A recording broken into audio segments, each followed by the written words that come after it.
Olá, pessoal. Boa noite a todos. Rapaziada que vai assistir esse vídeo em outro horário, bom dia, boa tarde. Sejam todos bem-vindos. Meu nome é professor Alan Vasconcelos, sou professor de Química aqui do Fox Concurso. Hoje a gente inicia a nossa preparação para a específica de Química do curso, do concurso da SEDUC 2026. Amigos, antes da gente começar, seria interessante a gente falar, né, o início de tudo será sobre a história da química, né? Como a química começou, de onde ela veio, por que que ela veio, para que que ela veio.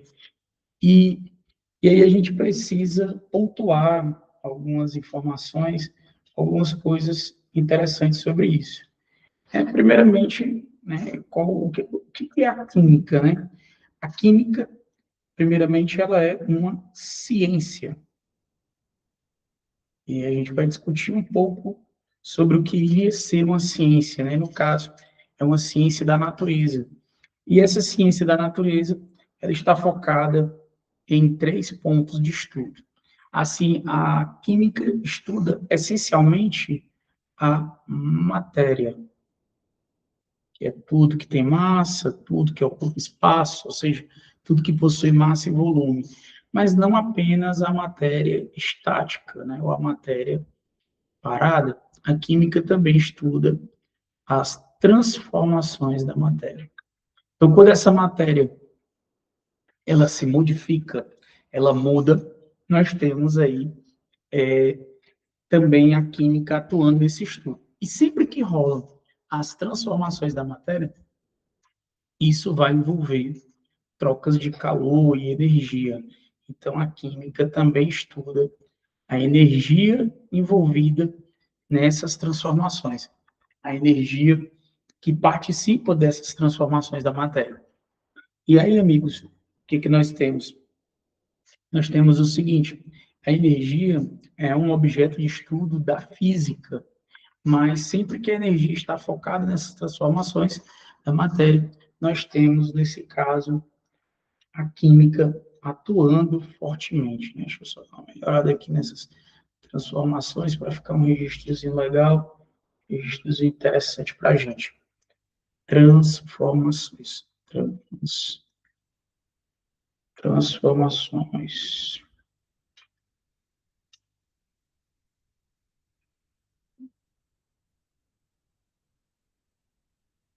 Transformações. No início a gente apoia um pouquinho da tecnologia, mas vamos nos acostumando, né? Transformações. Transformações. Então, como eu tinha te falado, vamos falar um pouco sobre de onde a química veio. E a química, ela surgiu, antes de ser ciência propriamente dita, ela tem a sua origem na alquimia, né? E o que que seria a alquimia? Você pode perguntar, um dos tópicos do concurso, o que que seria a alquimia, que vem, quais são as suas características, aqui de anotações o quê? Primeiro, a alquimia não é ciência, né? A alquimia, amigos, ela é um movimento filosófico, ela é filosofia, amigos, e a filosofia, ela é diferente da ciência, porque a filosofia, ela trabalha com ideias, mas a alquimia não é propriamente filosofia, porque a alquimia também misturava o quê? Misticismo, né? Então, a alquimia seria o quê? Uma espécie de religião, uma seita. Pior que não, porque ela também tinha o quê? Tinha prática, tinha experimentos. E a alquimia pensava, tinha ideias e tinha algumas crenças e algumas buscas. Entre elas, né, esse movimento, ele é muito antigo, ele surge lá no Egito Antigo, por exemplo, quando na Bíblia os caras citam ali os feiticeiros do faraó, provavelmente esses caras já eram alquimistas. E aí, o que acontece? Ela surge lá e vai vindo ao longo da história e chega a ter o seu auge ali no feudalismo. Os alquimistas, eles buscavam algumas coisas, amigos. Eles buscavam a pedra filosofal, né? Que basicamente está ali atrelada à transmutação de metais, ou seja, nesse caso aqui, eles estavam buscando ouro. Adivinha por que que eles queriam ouro? Obviamente, grana, né? Os caras queriam dinheiro, né? O ouro era o metal mais valioso. E eles queriam também, estavam em busca do elixir da longa vida, né? Os caras queriam viver muito. Eles queriam pouco, não, né? Um sonho que até hoje a humanidade almeja, que era o quê? Grana, né? Para ter estabilidade e queriam viver bastante. Essa pedra filosofal seria essa forma de encontrar, de conseguir isso. Então, essa alquimia, ela era esse movimento e ela tem uma importância grande na química, né? Por quê? Porque foi graças à alquimia que nós conseguimos desenvolver algumas técnicas que até hoje a gente usa no laboratório, amigos. Até hoje tem algumas técnicas laboratoriais que a gente usa graças à alquimia e alguns equipamentos também, como como por exemplo, a destilação, que a gente usa para purificar líquidos, né, um processo de separação de misturas, né, basicamente destilar é você aquecer o líquido para que ele vire vapor, e aí você esfria o vapor, ele volta a ser líquido, dessa forma ele vai ser sublimado, ele vai ser purificado.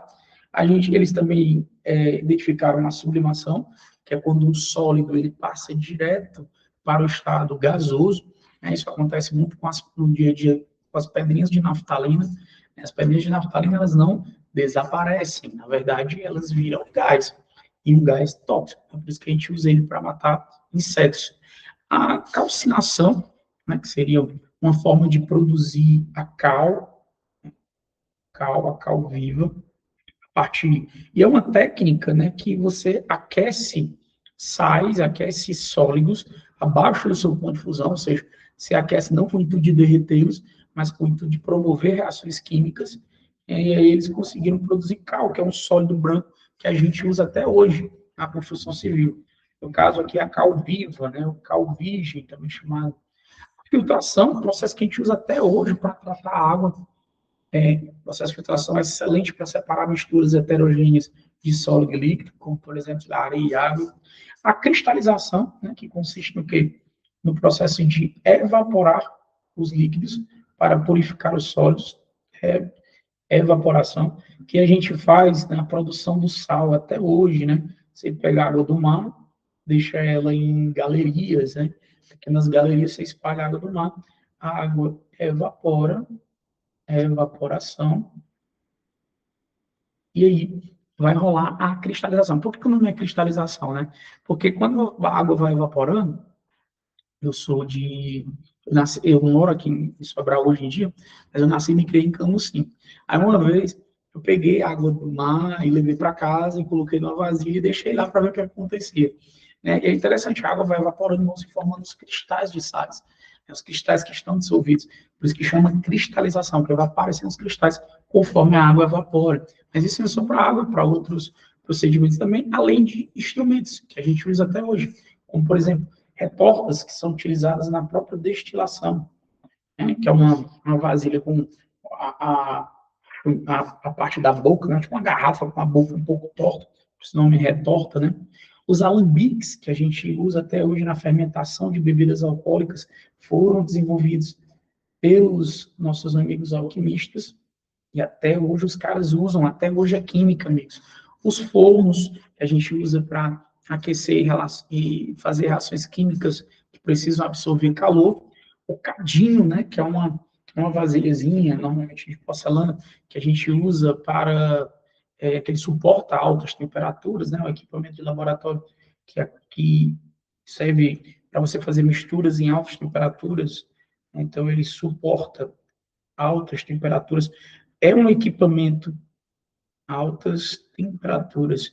É um equipamento também desenvolvido por eles. Então, são várias contribuições da alquimia para a química.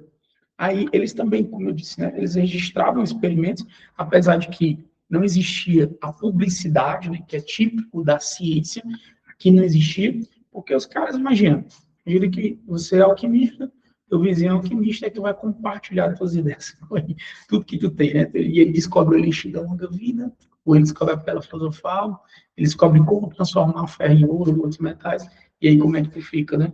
Então não tinha tanta publicidade, mas eles registravam e anotavam e tinha todas essas práticas, por isso que nós temos conhecimento até hoje, e é uma base prática para que acontecesse a química. Mas por que a alquimia não é química, né? O que foi que mudou? Como foi que a gente rompeu? Ali no século XVII e XVIII, a gente vai valorizar duas coisas que a ciência valoriza de montão. O que faz a ciência ser ciência? Duas características importantíssimas da ciência, que é, né, obviamente, o método científico, mas principalmente, vou anotar aqui, ó, o método científico, né, René Descartes, método, não, método hipotético dedutivo, né, o método científico, ou seja, a gente começou a produzir conhecimento científico como? Observando e experimentando. E observando e experimentando para quê? Observando e experimentando em busca, na verdade, de explicações que não fossem passíveis de refutação, o que não era bem o caso da alquimia.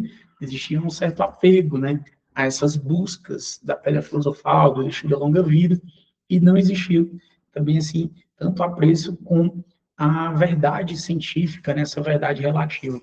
Aí, ó, a explicação mística, ela vai perder espaço, né, para que ele, o método científico, que o lindão, né, deixa eu ajeitar aqui a anotação, que eu vou botar para cá, tá aqui o método científico, né, o método científico, ele, ele surge e aí a gente consegue separar aqui, né, a observação e a experimentação disso, né?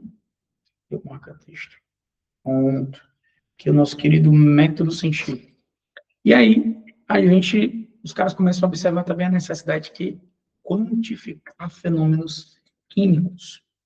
E como é que isso poderia aparecer na tua provinha, né? Como é que esse assunto poderia cair em uma questão de vestibular, com algumas questões, para a gente poder praticar, para a gente trabalhar elas juntos aqui.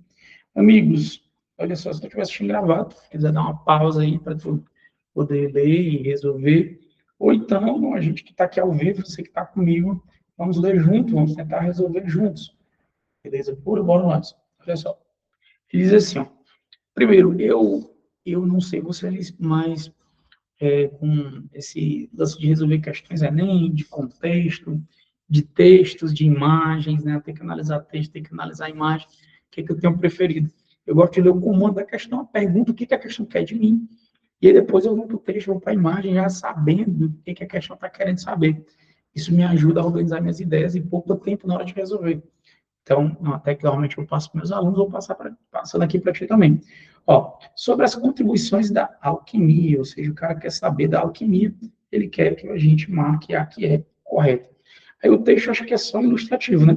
Durante a Idade Média, alquimistas europeus buscavam a pedra filosofal, acreditando que ela poderia transformar metais comuns em ouro e, assim, conceder a longevidade. Apesar do caráter místico, a alquimia contribui para o desenvolvimento da química moderna. Vamos lá. Bora agora para as questões, amigos. Pega aqui a canetinha. Olha só. A alquimia, deixa eu pegar aqui uma coisa azul, para ver se ficou melhor. A alquimia rejeitava completamente a experimentação. Errado, né? A química, ela se utilizava da experimentação. Os alquimistas desenvolveram técnicas laboratoriais importantes, como destilação e sublimação. Sim, né? Tá bonitinha essa. Vamos ver se a gente achou outra mais bonita ou se tem algum motivo que a gente não percebeu. A alquimia já utilizava o método científico? Não, não usava, bicho. Esse foi o grande problema. Se ela usasse o método científico, era uma ciência. A gente não estaria chamando de química, né, mas sim de alquimia. Ah, tem pergunta no chat. Deixa eu aqui.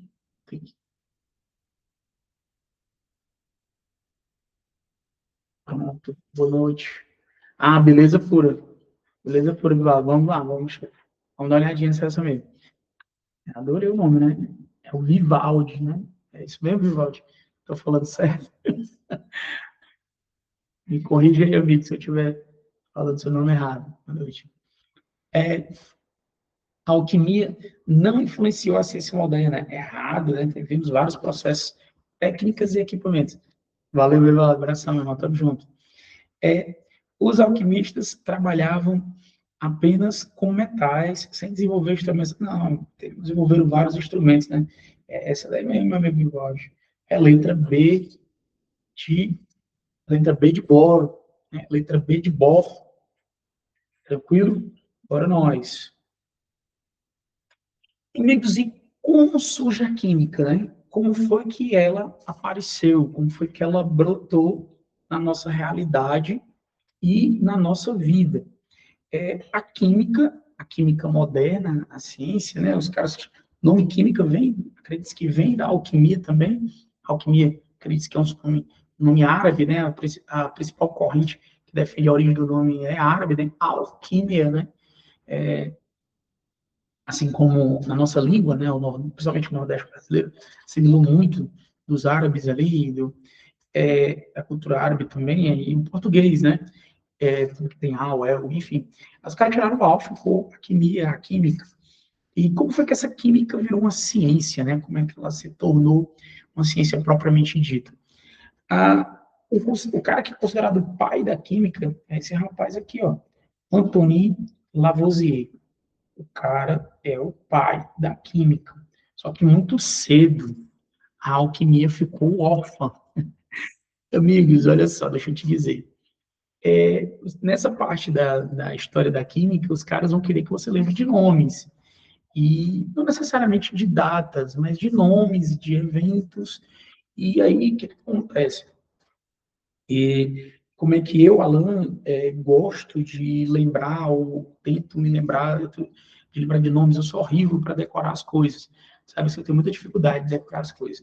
Então, para mim, aprender um troço, então eu tenho que aprender. Para mim, aprender, ou eu repito muito, ou então eu dou uma lógica para aquilo. Tem uma lógica em torno daquilo. O Lavoisier e muitos outros caras que faz parte da história, eu sempre tento o quê? Saber mais sobre a história dele, saber coisas interessantes. O que temos para saber sobre Lavoisier? O Lavoisier, ele foi degolado na Revolução Francesa, naquele período lá do Robespierre, não sei se vocês já acompanharam, inclusive, recentemente eu assisti um filme recentemente assim, né, tem um tempo já, mas não faz muito tempo eu assisti um filme do Napoleão, que aparece o Robespierre, né, a Revolução Brasileira, cara, né, passando todo mundo, e ele é degolado também, né, Napoleão vai até virar imperador.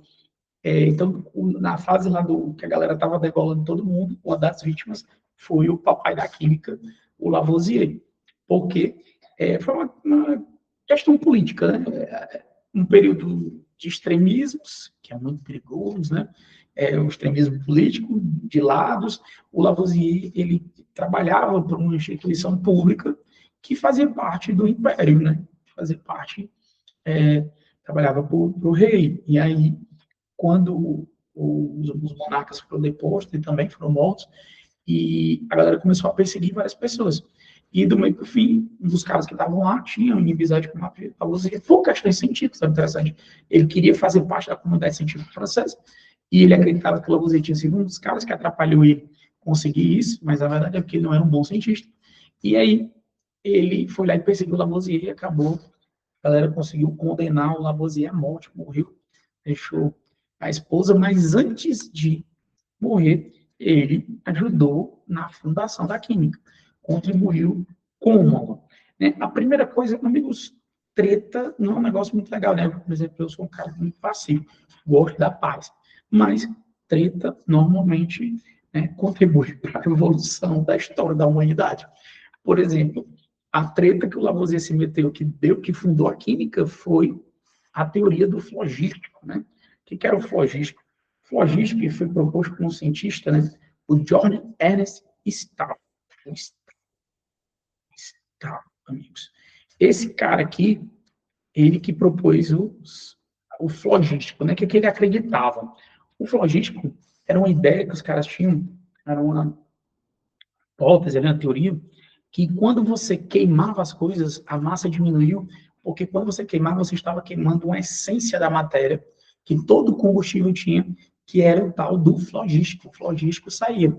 Então, que quando você queimava algo num ambiente fechado, o flogístico contaminava o ar, e quando você contaminava o ar, você não conseguia queimar mais. Eles até, era assim que você explicava, por exemplo, quando você pega uma vela, bota um copo em cima, ela se apaga, porque ali está contaminado com o flogístico. E o que foi que o Lavoisier mostrou? O Lavoisier, ele contou com a ajuda de dois cientistas, né? Que foi o nosso amigo Priestley, vou botar o nome do cara aqui para a gente, ó, que foi ele que provou aqui a existência do Priestley. Esse é menos importante aqui, que é o nosso amigo Lavoisier. Ele foi o cara, um dos primeiros caras, junto com o Steele, a isolar o oxigênio. Tá? Só que o Joseph Priestley aqui, ele acreditava no flogístico, então ele não divulgava. Ele não divulgava isso porque ele não queria acabar com o flogístico. Só que o flogístico não explicava algumas coisas. Por exemplo, ele explicava porque quando você queima palha de aço, quando você queima metais, a massa não diminui, a massa aumenta. Mas não era para o flogístico sair. Como é que é isso? Só que o Stahl conseguia rebater e dizer, não, o flogístico é uma essência, só tem combustíveis, e não mexe com a massa e tal. E o Lavoisier, com a descoberta, com a ideia de que existia no ar o oxigênio, que foi que ele fez? Amigos, ele pegou essa ideia do oxigênio e ele usou essa ideia para provar que, na verdade, as coisas na queima, na combustão, elas estavam sofrendo uma reação química. E nessa reação química, a massa diminuía. Por quê? Porque você acabava formando gases, certo? Outro rapaz aqui, ó, é o Steele, que eu esqueci de anotar o nome dele aqui, ó. Steele. Esse aqui não quis nem saber, amigos. Ele divulgou e ajudou o nosso herói, o Lavoisier, nessa briga contra, né, nessa guerra, vamos dizer assim, contra o tal do flogístico. Então, o Lavoisier provou que, na verdade, o que estava acontecendo ali era uma transformação da matéria. Eram reações químicas. Ele provou isso o quê? Fazendo reações químicas em sistemas fechados e mostrando que, na verdade, a massa não saía, mas a massa formavam-se gases que estavam escapando, né? Não era que a massa diminuía. E aí ele conseguiu, logo depois, desenvolver a sua lei, que é a lei da conservação das massas, que eu vou falar sobre ela, né? Que é uma das leis ponderais, é a primeira lei ponderal. Então, o Lavoisier, nesse embate contra o Steele, usando o método científico, que é de se dizer, usando experimentos, usando balança, né? Ele foi o defensor disso, né, de usar equipamentos de precisão para medir os dados, para anotar os dados. Ele conseguiu provar que o estilo estava errado, né?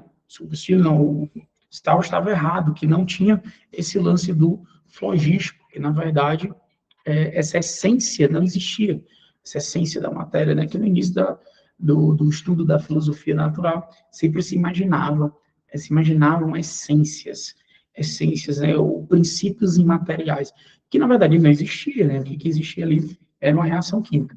Então foi o Lavoisier que refutou o flogístico do Stahl e assim ele ajudou a desenvolver a química. Ele também é autor do primeiro livro de química, promoveu a primeira lei da química, né, que é a lei da conservação das massas, promoveu ali a classificação das substâncias, né, ou seja, existem substâncias que são simples e compostas, mas ele falou dessas substâncias formadas pela reação de substâncias mais simples, né, que depois os caras acreditavam ser os átomos, mas enfim, o Lavoisier foi o pai da química, né, foi com ele que defendeu o uso do método científico, da balança, dos equipamentos, e assim ele conseguiu mostrar ali que a química era uma ciência propriamente dita. Então, foi nesse momento que a química se desenvolveu e que ela surgiu. Mas teve outros nomes, né? Outros grandes nomes, como o J.J. Proust, né? John Joseph Proust. O Proust, com a lei das proporções definidas, que é outra lei ponderal, né? Quando você faz uma reação química para formar um composto, a proporção entre os elementos é sempre constante. Depois veio Dalton, tanto com o primeiro modelo atômico, né, a primeira proposta de átomo, a primeira teoria atômica. O Dalton até hoje é considerado o cara que provou a existência do átomo, e até hoje ninguém conseguiu provar que ele estava errado. E também tivemos aqui, ele tem a sua própria lei ponderal, que falaremos dela, que é a lei das proporções múltiplas. Ali no início também outro cara importantíssimo foi o Bernoulli. Na teoria do Dalton, o Dalton propôs que a gente representasse os átomos por bolinhas. Até hoje a gente ainda faz isso, né? A galera gosta de representar os átomos por bolinhas, mas o Bernoulli propôs que seria mais interessante, que é o que a gente usa na tabela periódica e tudo, que tivessem os símbolos químicos, né? O carbono, o hidrogênio, o oxigênio, né? E que esses símbolos viriam do nome do elemento em latim, com a letra maiúscula junto com a minúscula. Ajudou também a isolar os pesos atômicos, calcular os pesos atômicos, usando o oxigênio como base. Ele usou as leis ponderais e as leis conhecidas na época para determinar a massa dos elementos e foi o primeiro ali a desenvolver essa massa dos elementos químicos, que até hoje a gente usa esse conceito de massa atômica, né? É um pouco diferente do que ele pensou, mas até hoje essa ideia veio com a contribuição dele, e depois veio os casos das leis gasosas, né, as leis volumétricas, que é o nosso amigo Gay-Lussac, e você, por exemplo, a importância desse cara vai além disso, né? Ele tem um grau de pureza dos álcoois, que você vê até hoje no supermercado, você vai lá, tem lá, grau GLF, é Gay-Lussac, amigos. E esse cara, ele criou as leis volumétricas, né? Que é o quê? Gases em mesma condição de pressão, temperatura e volume, tem a mesma quantidade de moléculas, né? Avogadro também, o cara responsável pelo conceito de molécula, né? A gente descobriu a molécula, o número de Avogadro, que é uma homenagem a ele por causa disso, constante de Avogadro que a gente usa até hoje na estequiometria, e as leis desses caras. Então, tudo isso surgiu ali no começo e foi impulsionando a química como ciência, né? São leis. Leis na ciência são o quê? São generalizações. São coisas que a gente observa se repetir na natureza. E essas leis ajudam a consolidar o conhecimento científico e a propagar o conhecimento científico. Porque quando eu estiver explicando, por exemplo, as leis ponderais, eu vou mostrar para vocês situações cotidianas que a gente nem sabe, mas que são inspiradas pelas leis e pela divulgação delas. Então, foi isso que acabou consolidando a química como ciência. E aí, de novo, como é que isso cairia em prova?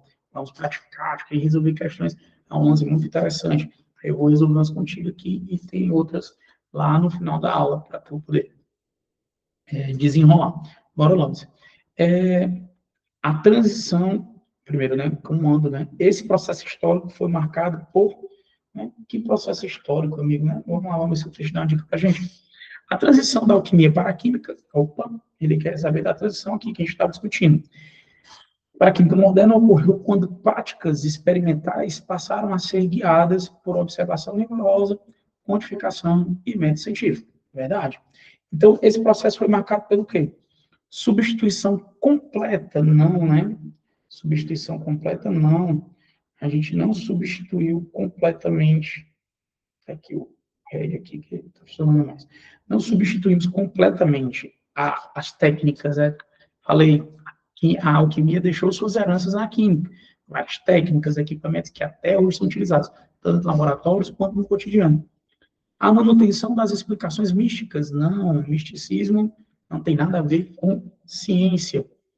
A incorporação de instrumentos e técnicas alquímicas ao novo paradigma científico, né? Essa aí tá a lindeza, né? Boazinha demais. Vamos para ver a rejeição do uso de balança. Não, assim, balança tem tudo a ver, né? Balança, que falou de balança, lembra de quem? Lavoisier, pai da química, né? Eu acaba lá que derrubou, ele ajudou a derrubar o flogístico, o Straub e os malucos que estavam aí que a gente conversou junto. Letra E. A eliminação de qualquer registro escrito de experimentos. Se isso aqui tivesse acontecido, né, como é que a gente ia saber o que foi que rolou? Tanto que eu costumo dizer às vezes para meus alunos que quando a gente fala de história, a gente relata a história que a gente conhece, a história que a gente sabe, né? Porque parte da história se perdeu. E isso é muito observado em várias situações, em vários contextos. Tranquilo? Então, sobrou realmente quem? A letra C. Letra C. C de quê? C de carbono, C de cristalização, que a gente falou agora há pouco. Bora para a próxima. Isso mesmo, meu amigo Vivaldi. Mais uma questãozinha aí, ó. Vamos nós. A evolução da química, desde a alquimia, assim, comando, né? Quer ser na própria técnica. Comando, o que que ele quer? O que que ele quer nessa questão? Assinar a alternativa que melhor sintetiza essa evolução, né? Que evolução que ele sintetiza, né? A evolução da química desde a alquimia, mesma temática da passada, né? Até a ciência moderna revela mudanças profundas na forma de compreender a matéria. Top, vamos lá. Vamos analisar os itens. Vamos nessa. Aí, pegar aqui a canetinha. Bora lá. A química moderna mantém os mesmos princípios místicos. Tá? Não, né? Já falamos misticismo fora. B. A alquimia e a química moderna utilizam exatamente os mesmos métodos? Não necessariamente, né? Alguns métodos, sim, mas os mesmos métodos, jamais, né? A alquimia moderna se baseia em experimentação, quantificação e método científico. Essa tá linda, né? D. A alquimia já possuía leis quantitativas universais? Não. Lei é um negócio da ciência. Lei é uma coisa da ciência. A ciência, ela tem leis, ela tem teorias e ela tem modelos. O que que é a lei? Como eu falei, a lei é uma generalização. É um padrão que você observa. Um padrão observado, né, sobre determinado fenômeno.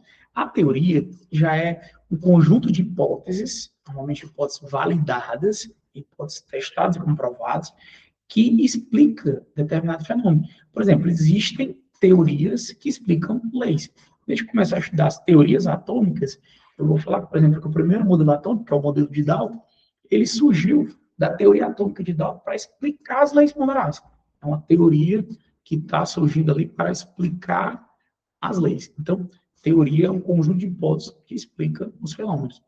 Então, teoria e explicação, né? Lei, generalização, teoria e explicação, e tem um modelo. A palavra que eu associo ao modelo é representação. O modelo, ele serve para poder representar alguma coisa que a gente tem dificuldade de, não seria a palavra imaginar, né? Mas que não é palpável, a gente não consegue pegar. Né? Por exemplo, fugindo um pouco da química, nós temos o modelo do sistema solar. Não tem como o ser humano observar o sistema solar. A gente pegar um foguetinho, sair e olhar, olha, tá ali o Sol no meio, olha ali a Terrinha girando ao redor do Sol. Não tem como a gente fazer isso. Então a gente faz o quê? Pega uma bolota maior, pinta de amarelo, Sol. Bolotas menores botam ao redor, são os planetas. Então os modelos, eles surgem com essa mesma ideia. Eles surgem com o intuito de quê? De tornar concreto para nós, de representar algo que a gente não consegue, que não é palpável, né? A gente consegue visualizar, pegar. A química moderna rejeita completamente qualquer técnica. Não, rejeita não, né? Completamente, né? Completamente aqui está errado, certo? Então, a resposta correta realmente é C, C de quê? C, C de carbono, isso. C de cátion, C de cátion, C de, C de casa, C de house, né?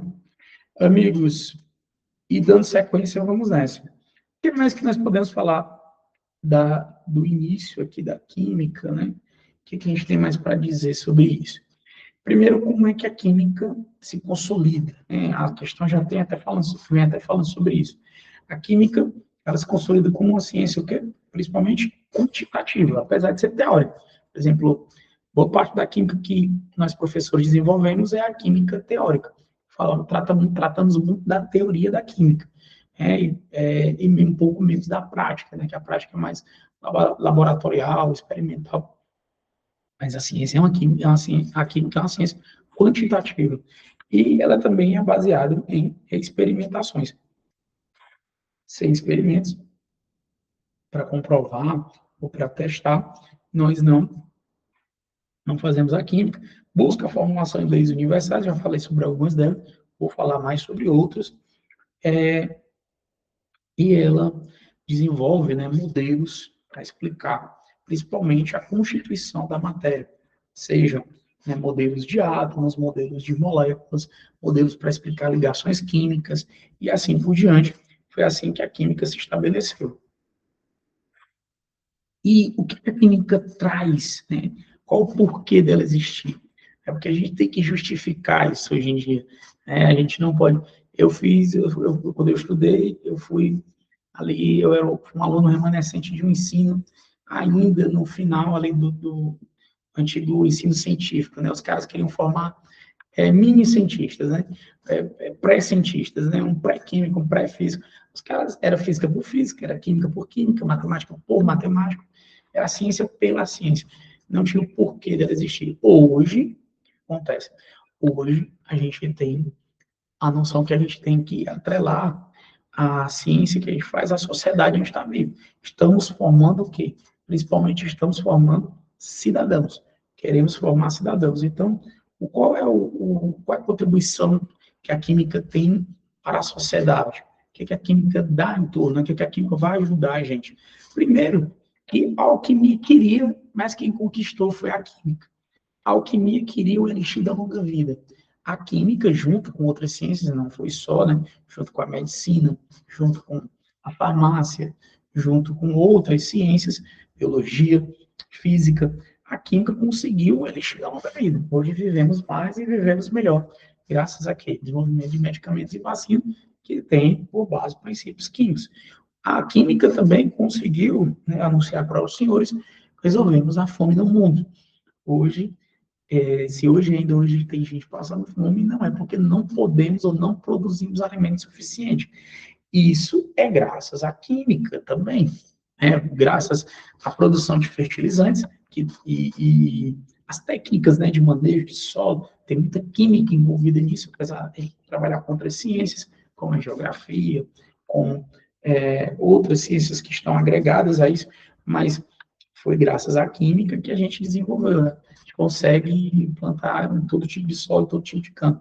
Além da química mais presente em nossa realidade, no dia a dia, como é a questão do saneamento básico, que se inclui lá no Elixir da Longa Vida, né? Porque o dinheiro gasto com saneamento volta para a gente, que volta em saúde. E aí, o que acontece? Técnicas como a filtração, decantação, o tratamento o aproveitamento, né, da matéria orgânica do saneamento básico para produzir, os caras hoje produzem energia, a partir disso. Então, tudo isso é impacto da contribuição da química. Materiais sintéticos, novas tecnologias, por exemplo, a gente consegue, hoje em dia, por exemplo, eu estou aqui portando um computador altamente potente, que funciona e tem uma capacidade de armazenamento gigantesco, graças ao quê? Graças ao desenvolvimento da tecnologia das baterias. Porque senão, no passado, por exemplo, eu não sou tão velho assim, mas eu vivi um Brasil que não tinha energia elétrica em todo canto. Aí o que acontecia? Na verdade, era muito comum você encontrar na zona rural locais onde não tinha energia elétrica. Aí que a galera precisava assistir televisão, tinha uma bateriazinha do lado ali, né? Hoje não, cara, o cara nem precisa, né? O cara com internet, o cara consegue assistir televisão em qualquer lugar, né? Os caras, eu vejo muito hoje os carros, tem aquele negocinho do Elon Musk lá, né? Aquela internet lá em cima, o cara chega em qualquer lugar, tem acesso a isso, porque graças a essas tecnologias aqui, os microchips, os supercondutores, todos esses são materiais, além de, obviamente, atrelados à energia, né? A sustentabilidade, por exemplo, e isso não só agora, mas no passado.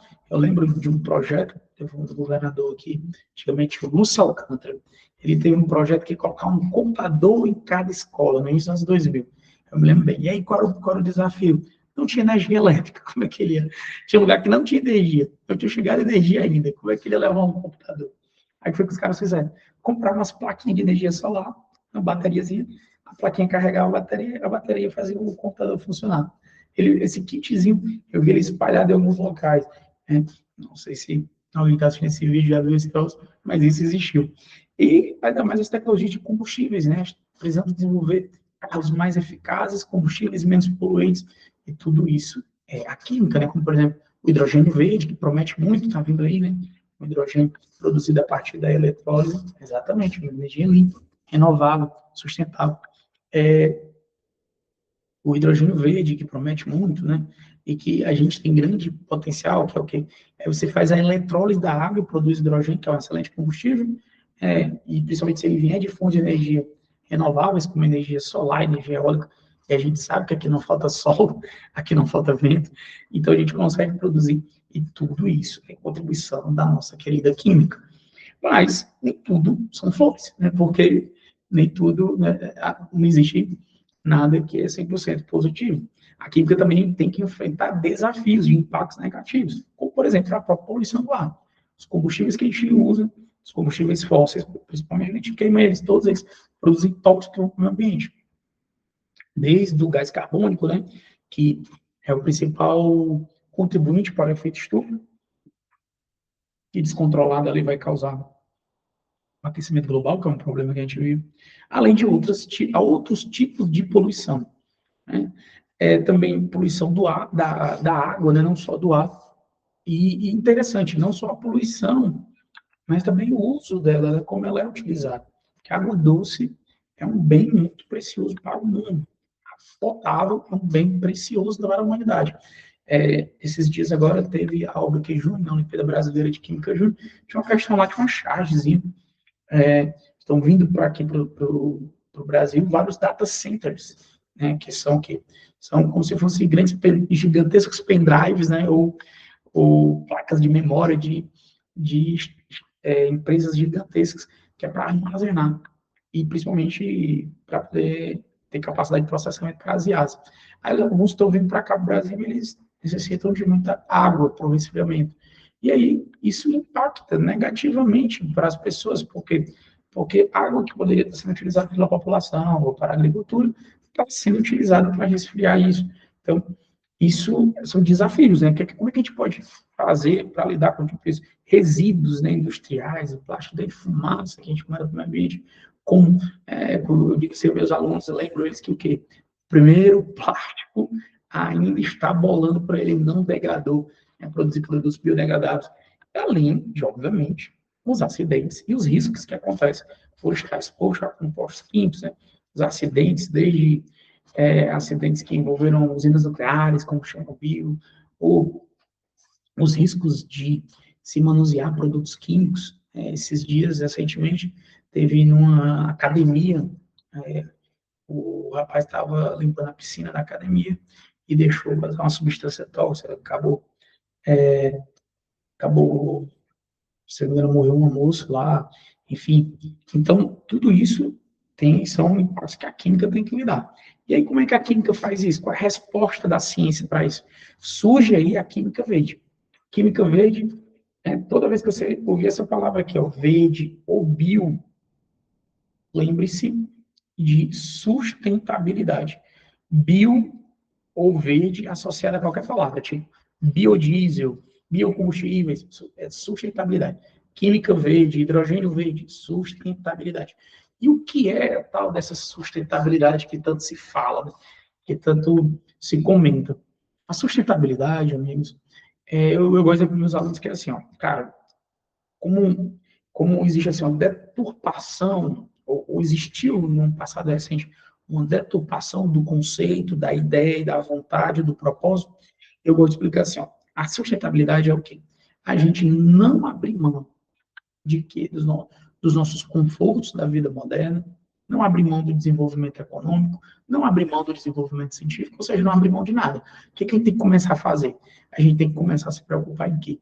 Com o único planetinha que a gente tem para morar. E se preocupar em qual sentido? Se preocupar no sentido de evitar degradá-lo, né? evitar agredi-lo. Se não conseguir evitar, tentar reverter a agressão causada, tentar reverter a agressão que você está causando ou irá causar. Se possível também, né? Você reverter ou trabalhar para reverter as agressões já causadas no passado. Isso é a sustentabilidade, ou seja, se preocupar com o meio ambiente. E a química verde é uma linha da química que se preocupa com isso. E ela traz o quê? São 12 princípios baseados nisso. Eles são até um pouco redundantes e repetitivos, mas eles carregam algumas coisas que eu tentei sintetizar aqui. Por exemplo, reduzir resíduos, reduzir poluentes, né? Isso aqui tem muito a ver com o quê? Com a prevenção, né? Você trabalhar com a prevenção. Ou seja, você, né, prevenir é melhor, é mais fácil do que remediar, do que tratar. Por exemplo, aqui em Sobral, a galera se esforça muito para tentar despoluir aqui a Lagoa da Fazenda, aqui próximo, muito próximo dela. A Lagoa da Fazenda, eu já vi os caras trabalhando muito ali, tentando limpar a lagoa. O que era o mais fácil? Né? Os ambientes, eles suportam certa quantidade de esgoto. É você determinar quanto colocar lá. Ou então você tratar o esgoto antes de devolver para a lagoa. Era muito mais fácil, e muito mais barato. Mas não, os caras... muito gasto, muito tempo, e a gente não vê o sucesso disso, né? A gente não vê a água limpa, a água botável novamente. Tem vários locais do mundo que até hoje não conseguiram reverter a poluição. Então, o lance aqui é prevenir. Prevenir, e aí isso se faz como? A gente faz processos mais eficientes, mais seguros e com menos etapas, né? A gente chama aqui a menor derivatização. Menor derivatização.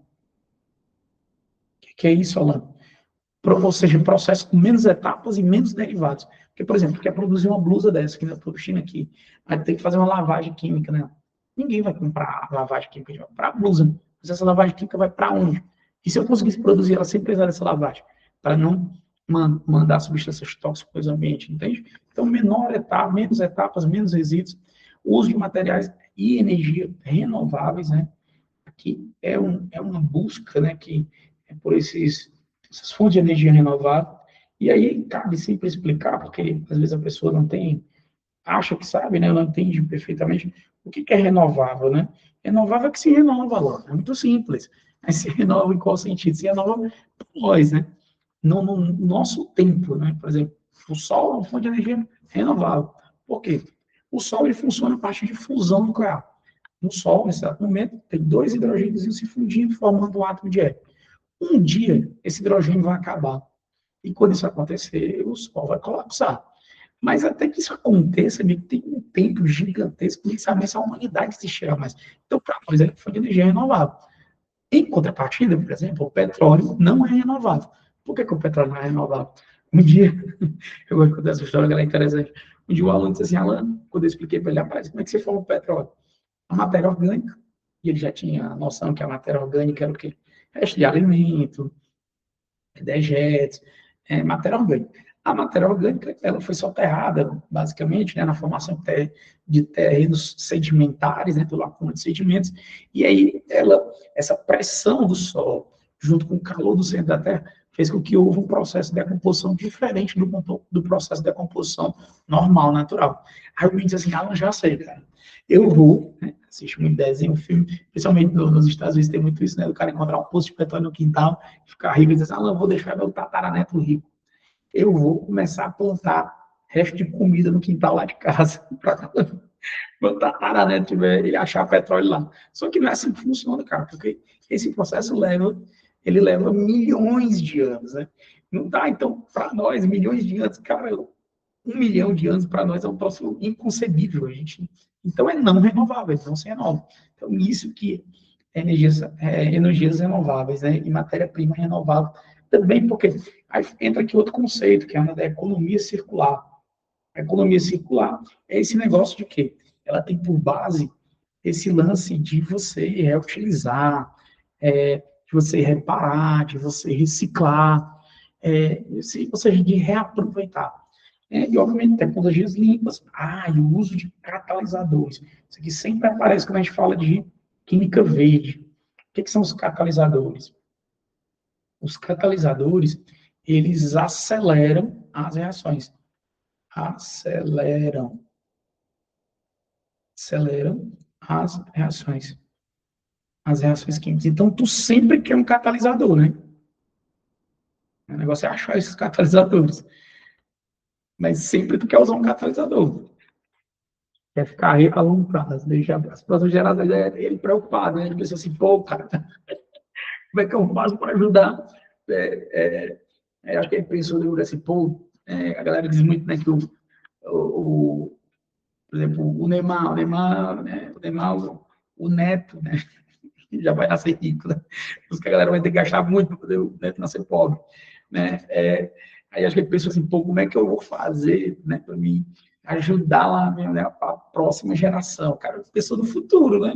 Só que ele, né, teve a ideia errada.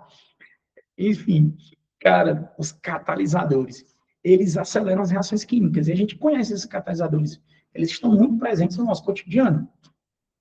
Quem são esses catalisadores, Alan? Os catalisadores são, por exemplo, as enzimas. As enzimas são catalisadores. Eu gosto de usar esse exemplo porque toda hora a gente faz digestão, né? Toda hora a gente come, toda hora a gente faz digestão. E as enzimas da digestão são catalisadores biológicos, são catalisadores dos seres vivos. Nós, no caso. E aí eu costumo dizer que o quê? Às vezes eu já vi uma vez a menina reclamando que demora demais, né? Eu não sabia, a gente compra, eu pensei que comia e já resolveu. Vai demorar de 4 a 5 horas para tu digerir. É muito tempo. Eu disse assim, não é muito tempo. Ela é, sim, eu não é. Ela é, eu não é, minha filha. Porque tem algumas coisas que a gente come que, se não fossem as enzimas, a digestão delas talvez levassem dias, talvez levassem meses, talvez levassem anos. Então, quando tu compara, 5 horas é pouco, né? Algumas horas é pouco tempo. Por quê? Graças aos catalisadores. Então, sempre que os catalisadores entram, as reações ficam mais rápidas.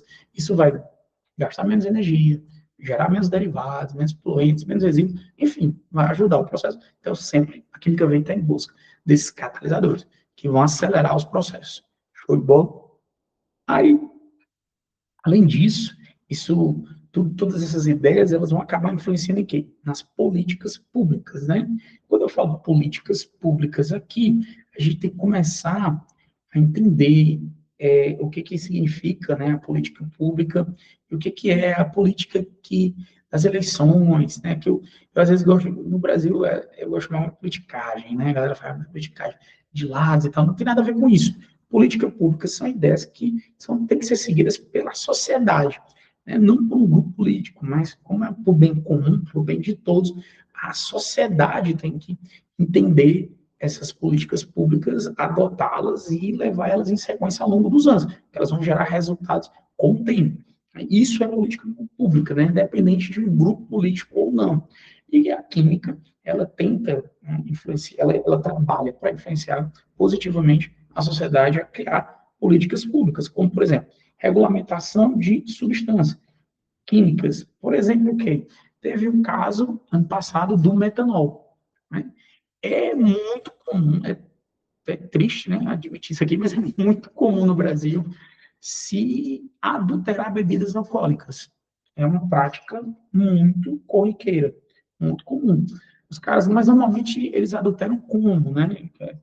Vira e mexe, os caras descobrem aí, então, os caras fazendo o quê? Pegam uma bebida mais cara, né? Ou melhor, o frasco de uma bebida mais cara e botam uma bebida mais barata dentro.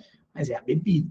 Ou então, eu já vi também, os caras encontraram locais onde os caras adulteram dissolvendo a bebida e usando corantes, outras substâncias para mascarar o sabor e adulteram dessa forma, que já é uma forma mais elaborada e mais agressiva, né? Porque, querendo ou não, a bebida mais barata, ela pelo menos é um produto licenciado, regulamentado. Essa daí, não. E aí, meus amigos, ano passado a gente teve o ápice de tudo, que foi o quê? Os caras resolveram usar metanol nas bebidas alcoólicas, né? E qual é o problema disso? Quando o álcool ele já é um tóxico, né? A embriaguez e a ressaca são sintomas de você estava intoxicado. Mas, mas o etanol, quando ele entra no seu organismo, você começa a oxidar ele, ele vira o aldeído acético, né? E no caso do metanol, quando você oxida ele, cara, ele vira formol. É aquele mesmo formol que a gente usa para conservar peças anatômicas, né? Às vezes você vê muito em laboratórios, tem uma cobra dentro de um tanque, não faz aquele formol, tem, enfim. E por que a gente usa para conservar peças anatômicas, porque o formol é extremamente tóxico. As bactérias não conseguem sobreviver, os fungos não conseguem sobreviver no formol, então o organismo não se decompõe. Então, imagina os caras bebendo esse troço. Aí abacaram o metanol na bebida. E isso foi um problema. Então, tipo, não deveria ter acesso ao metanol. Há alguns anos, né, tem um tempo já, houve também um problema com formol. Esses produtos de cabelo, eles usam formol para alisar. O formol para deixar nessas... a plancha, né? A plancha progressiva, enfim, inteligente. Esses tratamentos capilares que faz para alisar o cabelo. Aí tem alguns produtos que tem formol. Aí foi acontecer, a galera estava adulterando, adicionando mais formol. E como eu disse, o formol é tóxico. Aí o que estava acontecendo? A galera estava caindo no cabelo, né? Teve gente que matou alguns fôlegos capilares e passou, não conseguia mais nascer cabelo em certas partes da cabeça. Então, isso é política pública química, né? Regulamentar o uso de substâncias que são tóxicas. E também realizar o quê? O controle ambiental do que está sendo mandado para o meio ambiente, né? A quantidade, será que ela é segura? Será que qual é a consequência disso? E como é que a gente consegue fazer isso? Com normas de segurança, normas e regras e equipes de fiscalização. O Brasil tem órgãos que são conhecidos internacionalmente pela qualidade do trabalho, pela excelência técnica desses órgãos, como é o caso da Anvisa, que sobreviveu a casos complexos, né, de momentos tensos, né, sociais, tanto no que diz respeito à descoberta científica, como também no que diz respeito a casos de saúde pública. Recentemente, vários momentos apareceram, a Anvisa deu as caras, né, nos noticiários, na questão da vacina, né, da validação das vacinas, agora na questão de encontrar lotes de um detergente contaminado, e são problemas que são corriqueiros, que acontecem e que as pessoas não ficam sabendo, né, mas que deu uma certa luz porque virou uma questão política. Não essa política aqui que eu estou falando, mas não a política de vontade de fazer as coisas, né? Mas a política, não, a questão que eu estava falando de grupos e tal, de ideologias, enfim. Então, e como é que a gente conscientiza as pessoas? Educação ambiental, né? Mostrar os fatos, mostrar como as coisas acontecem e, obviamente, incentivar a inovação sustentável, né? Incentivar que a química, a partir de agora, ela surge com base na sustentabilidade. Tranquilo? Alan, isso cai em prova, como cairia? Assim, amigo. Assim, amigos. Com uma questãozinha como essa aqui, ó. Vamos lá. O que, que ele quer? Sobre a relação entre a química e a sociedade. Ele quer que você assinale a alternativa correta. Vamos lá. Acho que o texto é só informativo, né? A química desempenha um papel central no desenvolvimento tecnológico, mas também está associado a impactos ambientais, como poluição, atmosfera, agora, basicamente informativo o texto, né? Aí ele vai dizer que você assinar a correta. Vamos lá, vamos eliminando aqui, então. Ó, a química é incapaz de propor soluções sustentáveis, que nada, né? Temos a química verde aqui como resposta. A química verde, a gente busca reduzir impactos ambientais por meio de processos mais limpos. Linda, né? Isso é mesmo, meu velho. Acho que é essa mesmo, viu? O desenvolvimento químico é sempre benéfico e não apresenta riscos. Isso não existe, tá? Isso não existe. Por isso que tem que estar sempre atento, né? A atenção sempre tem que estar voltada às práticas por conta disso, porque se fosse, né? Fosse só positivo, a coisa toda seria mais simples, mais fácil. A sociedade não depende da... Oh, meu Deus! Ainda bem que depende da química, né? Senão não estaremos aqui. A química é uma ciência isolada? Não, né? Está isolada de jeito nenhum. Sem relação com políticas públicas, nada a ver. É a letra B de bola. Então, esse tem outro aqui, ó. Isso. Olha essa daí. Essa proposta está alinhada.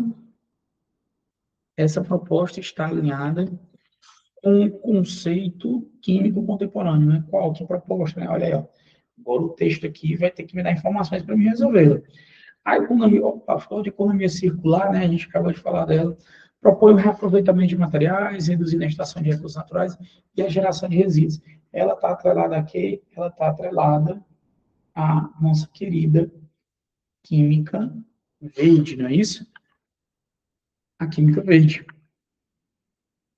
não é a teoria do flogístico, né, que é aquela lá da essência, né, quando queima, não é a lei das proporções múltiplas, combustão espontânea, né, que não existe, nem alquimia medieval. Tranquilo? Mais uma bonitinha aí pra gente.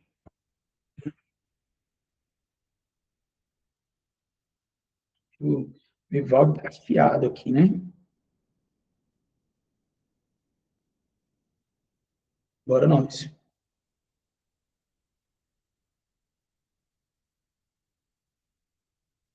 Vamos nessa. Ó, isso demonstra que, isso que, né? Bora lá, vamos dar uma lida aqui no texto.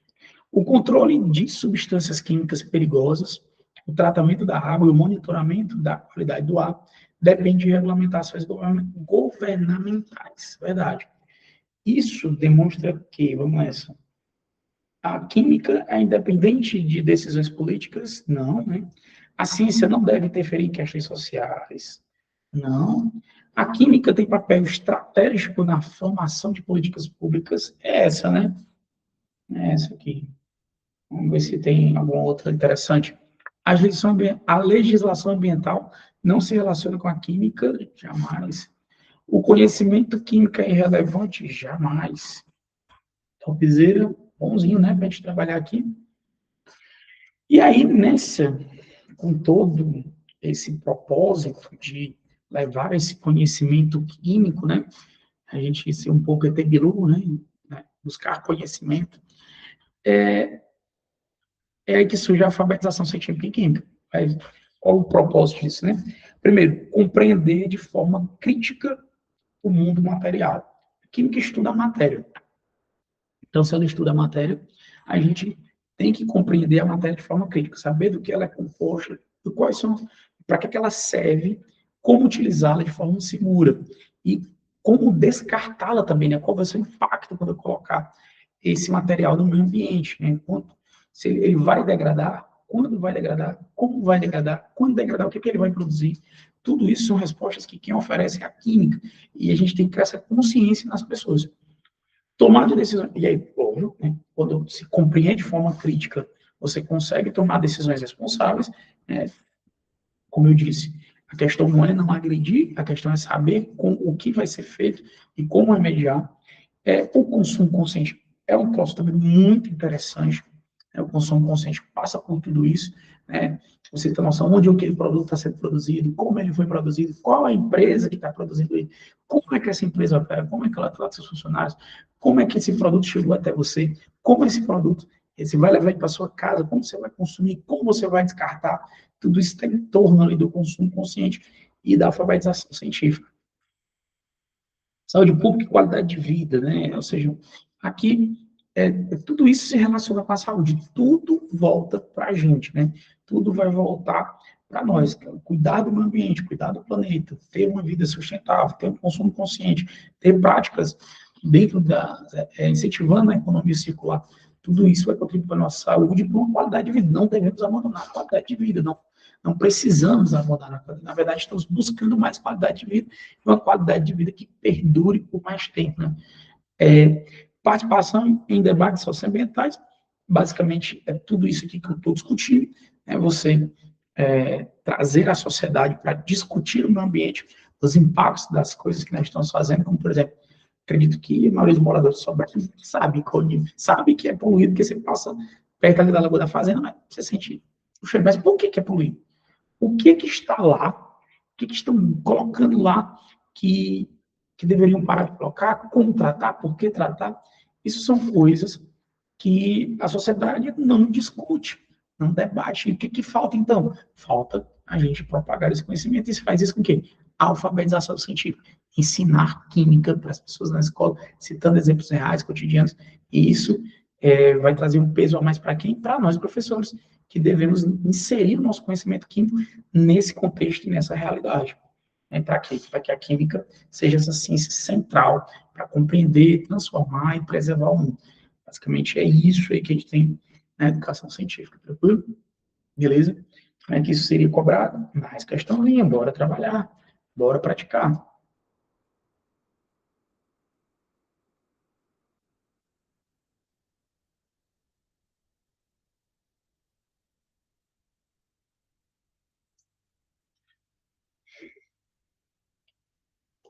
Nesse contexto de alfabetização, a alfabetização científica contribui para, né? Ele diz que a alfabetização é essencial para que os cidadãos compreendam os fenômenos cotidianos e tomem decisões responsáveis sobre o consumo, saúde e sustentabilidade. Ó, isso aí vai ser essencial para quê? Para memorizar fórmulas, né? Não, a gente está longe disso hoje em dia.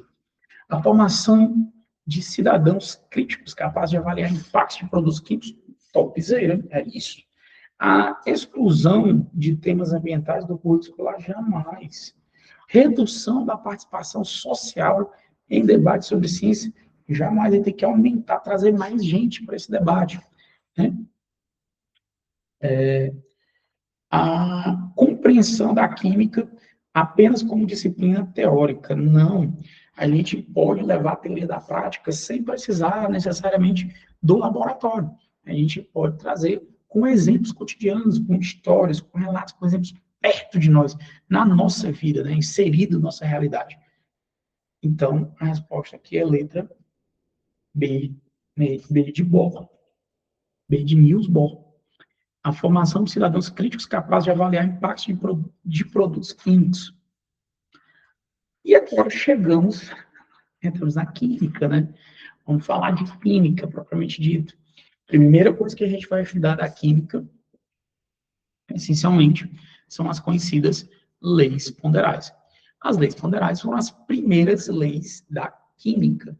E elas surgiram ali no século XVIII, XIX, né, 1700 e alguma coisa, 1800 e alguma coisa, no início da ciência, e elas marcam, né, essa transição da química, lá da alquimia, né, química mais filosófica, mais empírica, para a química com ciência.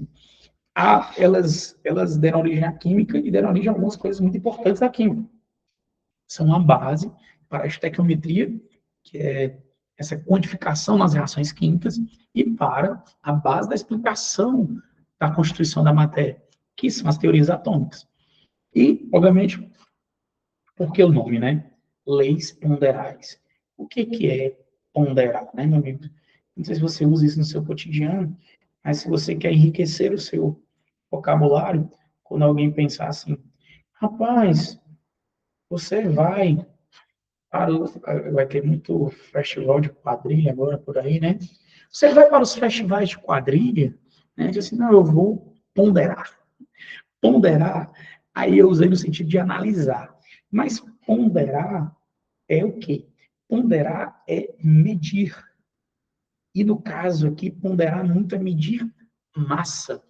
Os caras, né, as leis ponderais, todas giram em torno das massas das reações químicas. A massa, que é uma das características da matéria, e primeiro se destaca, né? Os caras mediam as massas das reações. Então, medindo as massas das reações, eles começaram a observar regularidades, eles começaram, e aí criaram as generalizações, que são as chamadas leis ponderais, as primeiras generalizações. E a primeira lei ponderal é a lei de quem? Lavoisier. Né? Antoine Lavoisier, francês, como eu disse, degolado na Revolução Francesa, mas antes disso, deixou para nós a lei da conservação das massas, né, que tem várias versões até filosóficas dela, né, que é o que, por exemplo, o pessoal gosta muito de das crianças, postar uma foto criança, postar uma foto agora. Né? Aí eu aconselho, principalmente você que é da química, eu acho que eu vou fazer isso esse ano, todo ano eu ensino isso, eu não fiz ainda, que é o quê? Você vai lá, posta uma fotinha essa criança, posta uma fotinha essa agora, aí você bota embaixo assim, ó, na natureza, nada se perde, nada se cria, tudo se transforma. Eita, meu irmão, cara, quem foi o maluco que inventou esse troço? Foi o Lavoisier. Mas como foi que ele disse? Vamos tornar isso mais científico, né? Primeiro, ele disse que em sistemas fechados, aí eu preciso te explicar aqui o que é um sistema fechado, para entender melhor a lei dele. Sistema, primeiro, é uma parte do universo que eu separei para estudar. Parte do, do universo. No universo separada para estudo. separado para estudo. Então, meus amigos, e tu conhece essa palavra, sistema? Tu conhece? Quando você vai estudar apenas os órgãos da respiração, você estuda o quê? Sistema respiratório. Apenas os órgãos responsáveis pela circulação de sangue, de substâncias, sistema circulatório. Apenas os órgãos responsáveis pela digestão, sistema digestório. Então, quando tu separa de todos os órgãos, aqueles órgãos, tu está separando um sistema. Então, sempre que tu separa qualquer coisa para estudar, sistema. Um copo d'água que eu quero analisar se é uma mistura homogênea, heterogênea, sistema. E sistema é a água, né? Não o copo. Copo é a fronteira ali, né? Do meio. O meio é o que está em volta. Outra palavra que tu conhece, meio ambiente. O ambiente é o que está em volta dos seres vivos. E por que esse sistema ele é fechado? O que faz um sistema ser fechado? Sistema fechado, ele não troca matéria com meio, só energia. Não troca matéria com meio. Não troca matéria. Deixa eu melhorar um pouquinho aqui, se não troca. Não troca matéria com meio. Não, opa, sorry. Não, meu Deus. Dá-lhe nele caneta, mas vai dar certo. Tenho fé. E sou teimoso. Não troca, não troca matéria com meio. Não troca matéria. Somente energia. Somente energia. Somente energia. Cara, é uma garrafinha PET fechada. Garrafinha de água PET fechada é o sistema fechado. Por quê? Aquela garrafinha PET, a água não entra, não sai. Nada entra e sai de matéria. Mas se você colocar ela gelada no ambiente, se você colocar ela gelada fora da geladeira, o que vai acontecer? Ela vai perder, ela vai receber calor do meio, calor entra. Se você botasse ela quente, ela ia esfriar também, porque ela vai perder calor do meio, que acontece quando você põe ela na geladeira. Existem ainda dois outros tipos de sistema. Existe o sistema isolado, na verdade existe o sistema aberto, antes, né? Aberto.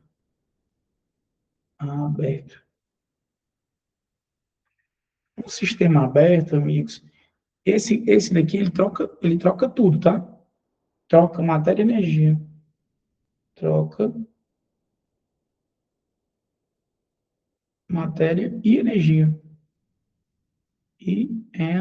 Energia. Matéria e energia. Troca tudo. É tipo um copo de água aberta. Água entra, água sai, poeira entra. Do tá quente, ele esfria, ele esquenta. Sistema aberto. Mas existe o sistema isolado. O sistema isolado são as garrafas térmicas. Pelo menos elas tentam ser isoladas, né? Isolado. Que é o quê? Ele não troca nada, meu amigo. Não troca nem matéria, nem energia.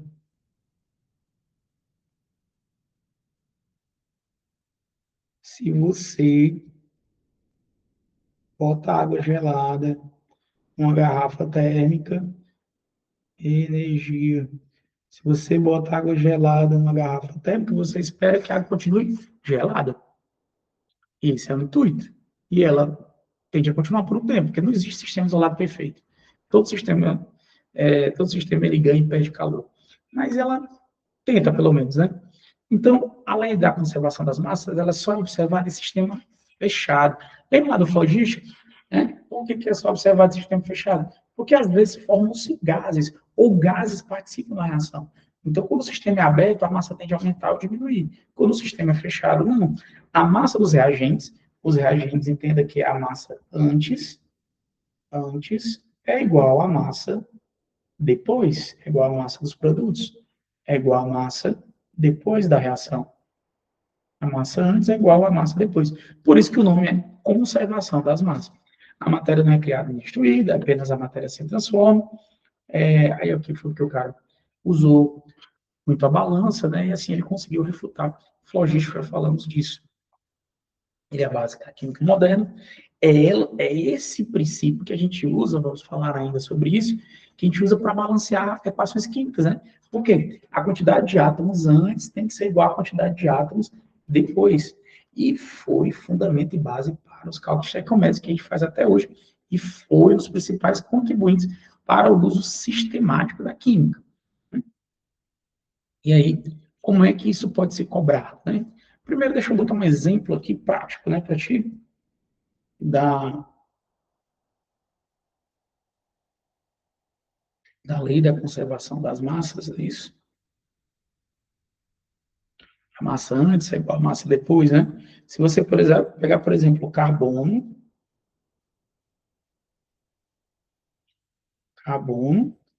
e reagir ele com o oxigênio. O oxigênio, para formar o dióxido de carbono.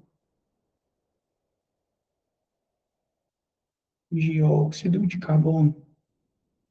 Dióxido de carbono.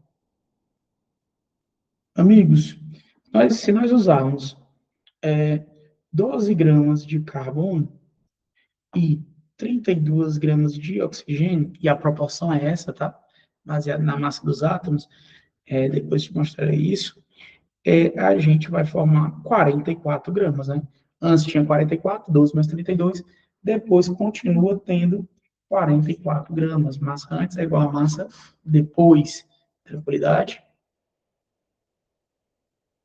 E aí, em questões, né? Bora lá, vamos arrochar. Lavoisier revolucionou a ciência. Opa, comando. Assinale a contribuição de Lavoisier, que fundamentou a química como ciência quantitativa, né?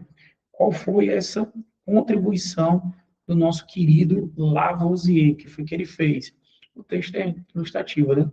Revolucionou a ciência, a combustão não envolvia a liberação da flogística, e sim combinação do oxigênio e tal. Vamos lá. A criação da teoria atômica? Não. Que foi, depois dele, foi Dalton, né? A primeira teoria atômica foi Dalton. A formulação das leis das proporções múltiplas, não Dalton, falaremos dele já já. O uso sistemático da balança e a lei da conservação das massas. Opa. A descoberta da eletrólise, não, isso aqui foi depois. Falamos sobre ele depois. A classificação dos elementos em metais e ametais também, não foi ele, isso aqui foi com o tempo, né? Não surgindo os metais e os ametais. Amigos, olha a questãozinha aqui, ó. A melhor explicação para essa observação vamos lá, o texto aqui, acho que vai ser mais importante, hein? Um estudante aqueceu 10 gramas de carbonato de cálcio, CaCO3, né? Calcário. Opa, é um sistema o quê? Aberto. Ou seja, produzindo gás carbono. Opa, dióxido de carbono é um gás, né, cara? Isso aqui é um gás. E óxido de cálcio. Após o aquecimento, a massa diminuiu. Ele quer que você explique por que a massa diminuiu.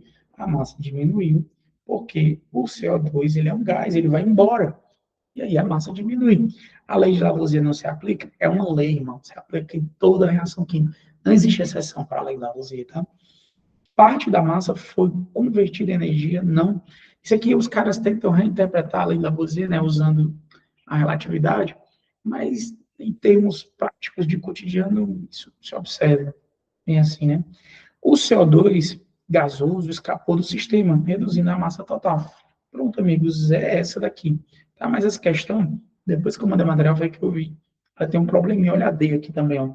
O CaO formado possui massa menor que o reagente.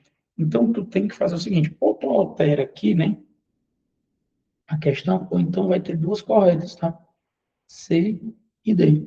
CO2 escapou, reduziu a massa, e a massa do CO é menor do que a massa do reagente. O reagente é o cara que estava antes, tá? Antes. O gabarito original era C, mas aí eu percebi que essa D também estava correta. A reação violou a lei da conservação das massas. Não existe reação para violar a lei da conservação das massas. A gente só não conseguiu observar que ela foi feita no sistema aberto. Olha aí, ó. É um experimento, é um sistema fechado. O cara pegou hidrogênio, no caso, ele pegou 5 gramas de hidrogênio, olha só, hidrogênio, 5 gramas dele, e reagiu completamente com 40 gramas de quê? De oxigênio. Ao final, a massa total, ao final, a massa total, a massa de água, né? Vai ser quanto? Vai ser a soma. A massa antes igual a massa depois. Então, vai ser os 40 gramas do oxigênio mais os 5 gramas do hidrogênio. Vai ser um total de quanto? 45 gramas. Tranquilidade? C de Kátia novamente. Show? Amigos, depois de Lavoisier, aí o Lavoisier abriu a porteira, né, e começaram a surgir os outros químicos. Tipo quem? Tipo o nosso amigo Prost, né, que provavelmente é parente do cara que provavelmente motivou o meu nome, que é o Alain Prost, piloto de Fórmula 1 dos anos 80.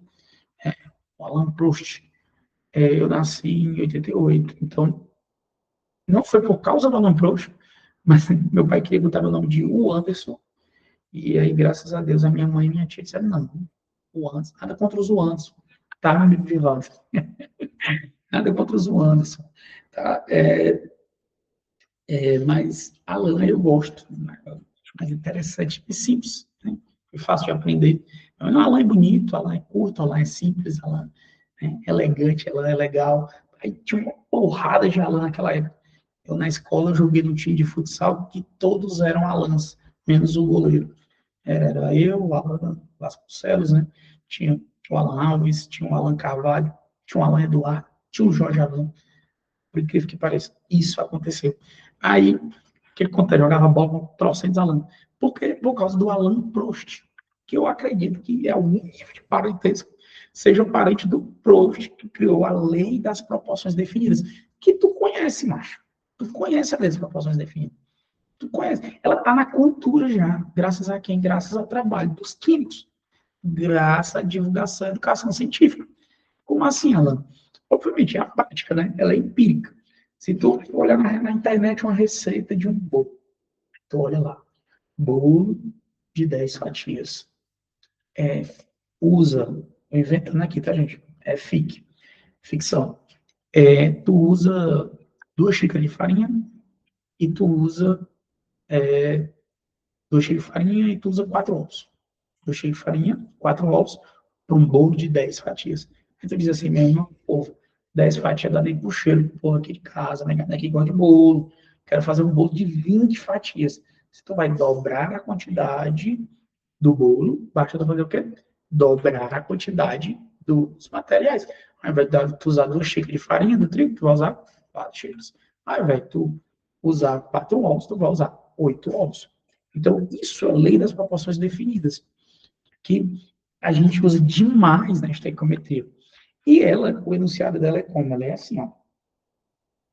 Vamos lá. O enunciado dessa bonita é assim, ó. Um composto químico puro possui proporção fixa, né? Proporção definida, constante entre as massas dos seus elementos. Como assim, Ana? Hidrogênio e oxigênio formam água. E a proporção de massa deles é sempre constante. Sempre. É 1 grama de hidrogênio, é 1 grama de hidrogênio e 8 gramas de oxigênio. Sempre. Cada 1 grama de hidrogênio formando aí a lei da conservação das massas, ela não deixou de existir, tá? Ela se mantém formando 9 de água, né? Se eu uso 1 grama de hidrogênio e uso 8 de oxigênio, eu vou formar 9 gramas de água. 1 grama, 8 gramas, 9 gramas de água. Se eu usar 2 gramas de hidrogênio, são 16 de oxigênio, e vou formar 18 de água. E assim por diante. E assim por diante.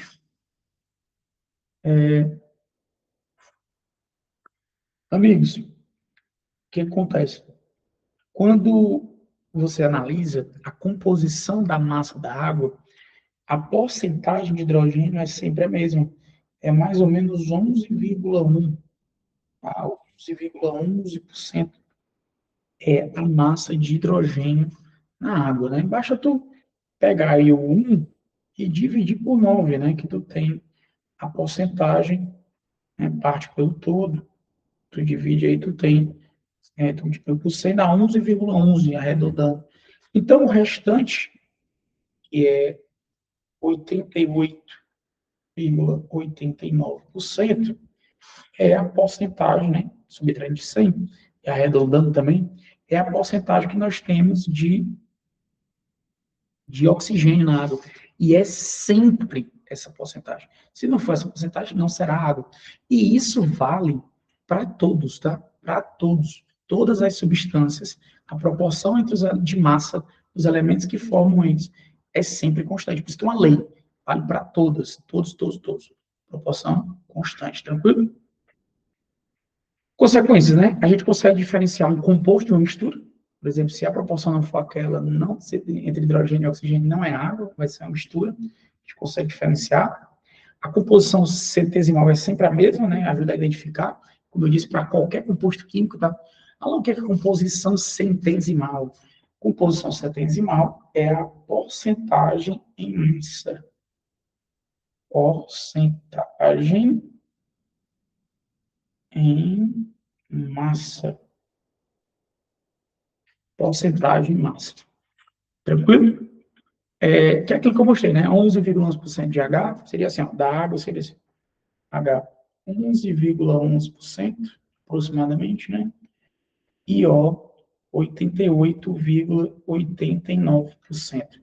Isso aqui é a Isso aqui, amigos, é a composição centesimal da água. Isso aqui é a água e a sua composição centesimal. Tranquilo? E isso vale para toda substância, tá? Gás carbônico, CO2 tem como a gente calcular a composição centesimal, metano, qualquer substância que imaginar, é sempre a mesma. E, obviamente, isso aqui ajuda nas análises químicas, que é para determinar substâncias, né? Identificar substâncias, reconhecer substâncias, e também ajuda, né, nas fórmulas empíricas, que são a menor proporção de massa, desculpa, a menor proporção entre os átomos que formam a substância. É que no caso da água é H2O mesmo, é 2 hidrogênios para cada um oxigênio. Tranquilo? Bora nós. Com Caio? Tá aí, ó, questãozinha aqui. A lei permite concluir que lei, amigos? Ela é a lei lá do Proust, né? Mas não sabia, né? Tem que ler a questão. Joseph Proust demonstrou que um composto químico apresenta sempre a mesma composição em massa, a mesma proporção. Por isso que é lei das proporções definidas, né? A composição centesimal de um composto varia conforme sua origem? Não, né? Independente da origem, a composição centesimal sempre será a mesma, que é a porcentagem em massa, tá? Então, não vai variar, é sempre a mesma. Um composto pode apresentar proporções variáveis de seus elementos? Também não pode, mas é a mesma coisa do outro. As proporções são definidas e são sempre constantes, não mudam. A água pura sempre terá a mesma proporção entre hidrogênio e oxigênio? Sim, né? É, isso aqui, amigos. D. Compostos diferentes podem ter a mesma fórmula química? Jamais. Jamais. A fórmula química, ela é a identidade de uma substância. É a sua proporção entre os elementos que a compõem e, consequentemente, a proporção dela em massa entre os elementos que a compõem. E isso é consequência de quê? Da lei das proporções definidas. A massa dos reagentes é sempre igual à massa dos produtos? Não, né? Isso aqui é Lavoisier. É lei das conservações da massa. Lavoisier. Não está errado, cadê? Mas é Lavoisier. Então, a letra C de Cation, que é o impositivo. Ó, a água pura, né, com base na lei das proporções definidas, conclui-se que o aluno. Vamos lá, vai dar um contexto aqui para a gente, né? Vamos nessa. A água pura apresenta sempre a mesma composição, 11,1% de hidrogênio e 88,9% de oxigênio. Ele deu uma arredondada a mais. Eu usei duas casas, ele trouxe só para uma, sem problemas. Um aluno afirma, então, não esqueça, né? 11,11 de hidrogênio e 88,9 de oxigênio. Aí o aluno afirma ter obtido água contendo 20% de hidrogênio, tá errado, né? E 80% de oxigênio. Com base nessa, o aluno concurso que o aluno fez o quê? O aluno, ele obteve água com composição alterada devido ao método de preparo, mas não importa o método que você preparou a água, tá? A composição tem que ser sempre a mesma. Então, ele não obteve água de forma alguma, tá? Não teve, não. Obteve água devido ao método de preparo, não. Tá errado isso aqui. Obteve uma mistura e não água pura. Opa, acho que é essa, hein? Obteve água pesada. Ela existe água pesada? Sim. Esse D aqui, amigos, ó. Esse D aqui é de deutério. Quem é o deutério, né? Deutério é um dos isótopos do hidrogênio. O deutério é o hidrogênio, mas com número de massa 2. Existe ainda o trítio, que é o hidrogênio com número de massa 3. Mas o hidrogênio mais comum, que a gente mais vê por aí, é o prótilo, que é o hidrogênio que tem número de massa 1. O nome dele é próton, porque só tem um próton, não tem neutro. Esse aqui é deutério, o número de massa é 2, porque ele tem um próton e um neutro. E o trítio tem dois prótons, ou melhor, tem dois nêutrons, né, que faz dois prótons na hidrogênio, tem dois nêutrons, e por isso que tem massa 3, né? E todos eles é um próton e um elétron. Obteve água com excesso de hidrogênio? Não tem essa água com excesso de hidrogênio. Obteve água, não. Pois a composição, desculpa, gente, pois a composição pode variar. Não, não pode variar. Não pode. Bora nós.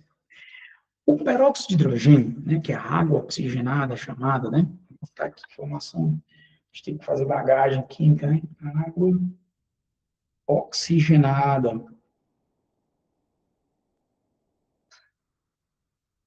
O peróxido de hidrogênio apresenta proporção em massa de 1:16.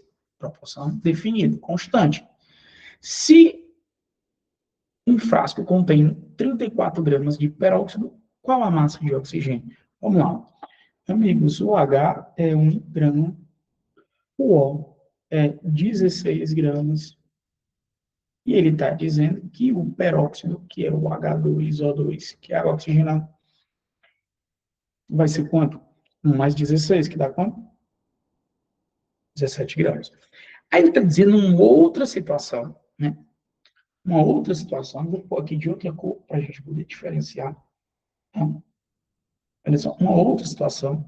Agora ele tem 34 gramas do mesmo peróxido. O que foi que ele fez? Ele dobrou a massa, não foi? Ele dobrou a massa. A proporção é definida. Então, se a proporção é definida, vai ser o dobro dos outros dois. Vai ser 2 gramas de hidrogênio e vai ser 32 gramas de oxigênio. Então, qual que é a resposta? Se ele quer saber do oxigênio, né? 32 gramas. O dobro dela também. Exatamente, o dobro de todos, né, eu acho. E aí, chegamos em Dalton, né, amigo? O Dalton, que criou o primeiro modelo atômico, também tem a sua própria lei molecular. Um pouco menos importante que as outras duas, né? As outras são as duas leis mais importantes, mas que é uma lei ponderal e é importante também, que é a lei das proporções múltiplas, que ajudou ele a provar aí o seu modelo atômico, né? Ajudou ele a provar que o seu átomo existia. Primeiro, o que essa lei diz? Ó, quando dois elementos formam mais de um composto diferente, tá? Nós temos dois elementos formando mais de um composto diferente. E você fixa a massa de um deles, você fixa a massa de um, o outro, a massa dele, vai variar, vai se combinar numa proporção inteira. O que é isso, aluno? Vamos lá.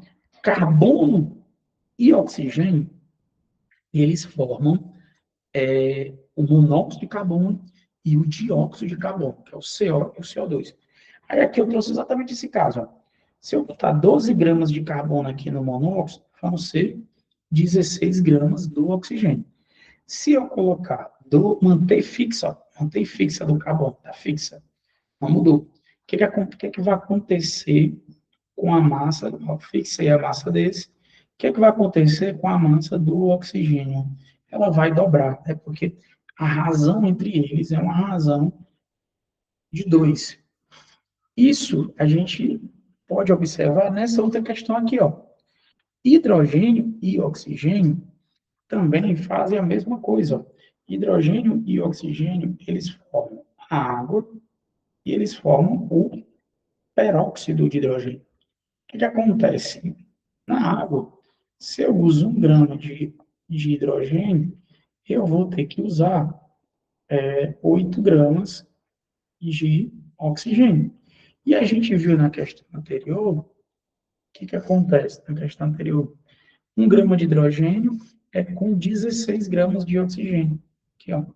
1 grama de hidrogênio tem 16 gramas de oxigênio. Ou seja, também vai variar o que? Numa razão de 2. Né? De 8 para 16 vai variar uma razão de um número inteiro, uma proporção inteira. Isso acontece direto. Foi com base nisso que o Dalton provou a existência do átomo. Muito doido, né? Porque se tu olhar, inclusive na fórmula tem isso, né? Eu tenho dois oxigênios no dióxido de carbono e no monóxido só tem um. Na água só tem um oxigênio, no dióxido também tem dois, por isso que a proporção é 2. Então, o Dalton percebeu que existia alguma coisa na matéria que era constante, que era fixa, né, que tinha massa fixa. Essa coisa era o átomo. Reforça a ideia de átomos como unidades discretas, né, são unidades discretas e, no caso, para ele eram indivisíveis, não é isso? Fundamenta a teoria atômica moderna e explica a existência de diferentes compostos formados pelos mesmos elementos químicos. O que muda ali é a proporção entre eles. Como é que isso cai em questão? Olha aí, ó.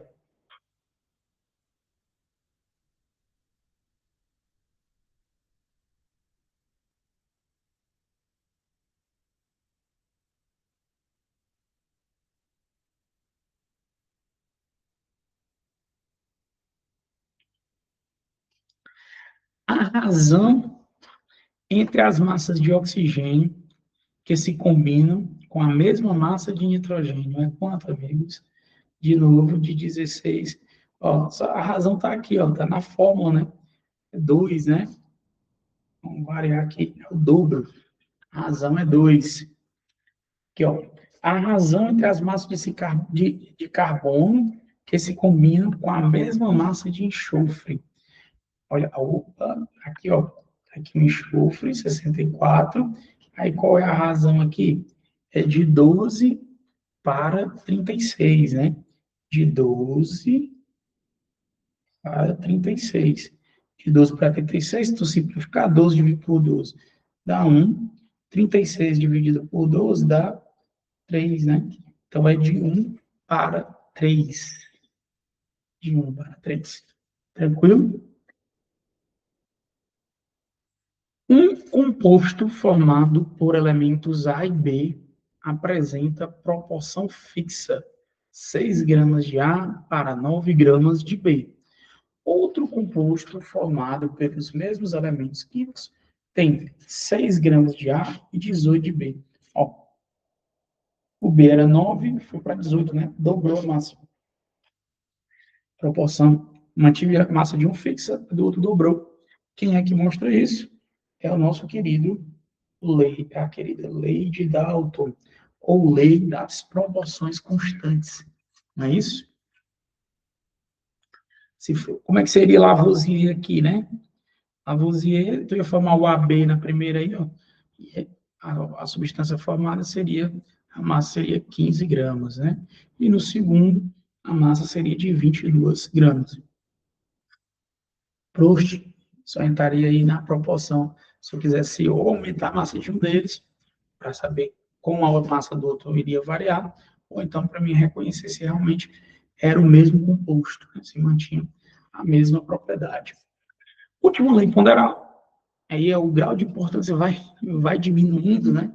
Assim como a nossa aula vai se encerrando, o grau de importância aqui também vai caminhando para a diminuição, né? De Hitchell, né? E das proporções recíprocas. O que diz essa lei, né? Vamos lá, vamos destrinchar ela aqui agora. As massas de dois elementos que reagem separadamente com a mesma massa de um terceiro estão entre si na mesma proporção das massas em que esses dois elementos reagem entre si. Por isso que é das proporções recíprocas, de reciprocidade. Ou seja, tu pegar dois elementos, aí eles reagem separadamente, com a mesma massa de um terceiro elemento, então um terceiro cara. Quando tu vai reagir os outros dois primeiros entre eles, a massa entre eles é a mesma.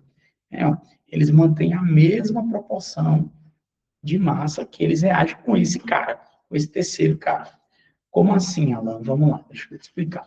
Por exemplo, ó, carbono, aqui eu trouxe um exemplo. Tu pega 8 gramas de oxigênio e reage com o hidrogênio. 8 gramas de oxigênio, tu reage com carbono.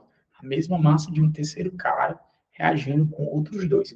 Quando ele reage com Quando ele reage com o oxigênio, a massa do hidrogênio, desculpa, quando o hidrogênio reage com o oxigênio, 1 grama. Quando o carbono reage com o oxigênio, 3 gramas. Então, se eu for reagir carbono com hidrogênio, né, o que é que vai acontecer? A proporção vai ser de 1 grama do carbono para 3 gramas do 1 grama do carbono para 3 gramas do hidrogênio. Eu vou formar aqui o metano, por exemplo. CH4, que é 4 gramas. Opa, notei errado, né? Inverti aqui. Peraí. Calma, calma, calma. Ó, vixe, fiz bobagem. Bora voltar.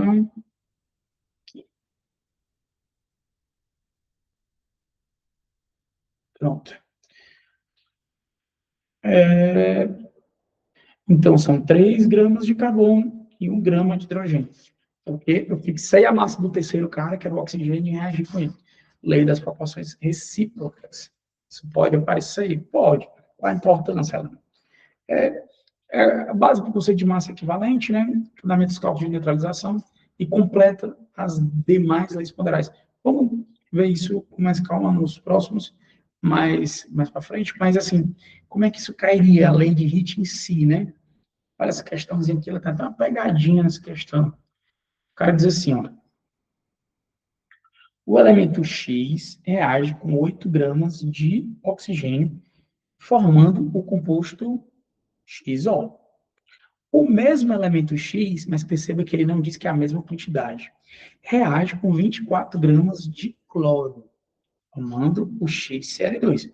Sabendo que 8 gramas, olha só, olha isso aqui, ó, 8 gramas de oxigênio reage com 12 gramas de cloro, determine a proporção entre as massas de oxigênio e cloro. Ele quer a proporção de oxigênio e cloro, que reagiriam com a mesma massa de X. Ele não fixa a massa de X, mas ele dá esses dados aqui para tu querer pegar o 8 e o 24. Mas não é a proporção. Por quê?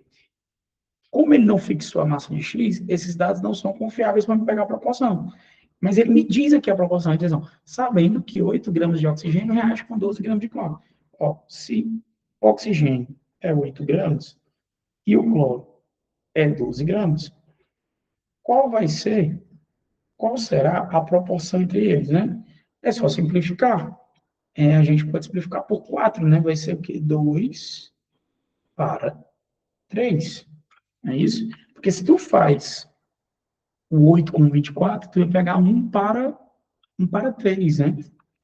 nem tem essa resposta, né? Que é do oxigênio com cloro. Nem tem essa resposta. Mas seria essa. Então, é 2 para 3, porque aqui é reage entre eles, né? Se ele fixasse a massa, aí seria outra história, veria outro valor, né? Mas ele não fixou a massa do X.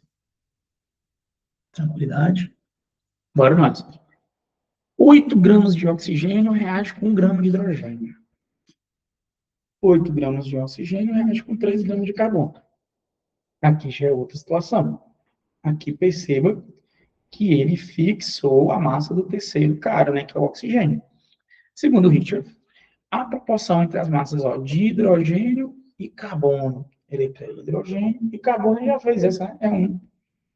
A gente já fez essa proporção na explicação, né? É 1 do hidrogênio e 3 do carbono. Né? Foi. O X foi só para confundir, exatamente. No caso, ele já deu as massas na terceira reação. Exatamente. Ele deu a resposta, né? O texto ali, a informação inicial, foi só para ver se ele conseguia enrolar a gente, né? Enganar a gente ali. Ou, né, se não tivesse sido nesse intuito, pode, causa confusão, né? A questão fica um pouco dúbia. E aí, meu amigo, no aperreio, o cara, na hora do concurso ali, tem uma prova inteira para resolver, o cara pode se enrolar, então tem que prestar muita atenção, né? Por último, as leis ponderais foram fundamentais para o desenvolvimento da teoria atômica. Sim. Né? Por quê? Elas mostraram que a massa pode ser criada nas reações? Pode não. Não pode, né? A massa é constante, lei da conservação das massas. Demonstraram que os elementos se combinam de forma aleatória? Não, né? Não é de forma aleatória. Eles se combinam em proporções definidas e constantes, né? Que é a lei das proporções constantes. Revelaram revelaram relações matemáticas constantes entre as massas de reagentes. Verdade. Essa, né, até agora provaram que os átomos são divisíveis. Incrivelmente não, né? Os átomos hoje são considerados divisíveis, mas a lei das proporções ela traz uma ideia para a gente de que os átomos, na verdade, são indivisíveis. Né? Por isso que se utilizou a ideia de átomo, né? Que existe essa parte da matéria que seria indivisível, e ela foi comprovada graças às leis ponderais. Explicaram a existência de partículas subatômicas? Também não. Isso aqui só foi existir lá quando a gente começou a abordar mais a eletricidade, estudar mais a eletricidade, lá com Thomson, Paulo de Crookes, essa rapaziada aí, foi aí que começou a surgir exatamente, exatamente. Foi Thomson aqui, o primeiro átomo divisível, e também foi o cara que provou a existência. Não foi o primeiro a falar, né? Antes dele, os caras já tinham demonstrado que existia ali o elétron, mas, assim, foi o cara que provou a existência do elétron. E deu as bases para depois o Millikan calcular a carga e a massa no seu experimento. Esse foi ele que provou. Os dois últimos foi depois das leis ponderais, né? Não agora. Tenho aqui 10 minutinhos ainda de aula, que a gente pode usar para tirar dúvidas. Eu mandei algumas questões propostas, ou então para resolver mais questões. Né? Então, trouxe mais questões do próprio curso. A ver como a gente não fugiu aqui da realidade da parada. Né? Essa primeira aqui, deixa eu ver aqui que é diferente da ordem que eu tenho aqui. Vamos achei ela aqui. Olha só, bora nós. O que ele quer, né? Comando. O que ele quer? A maior contribuição desse cientista,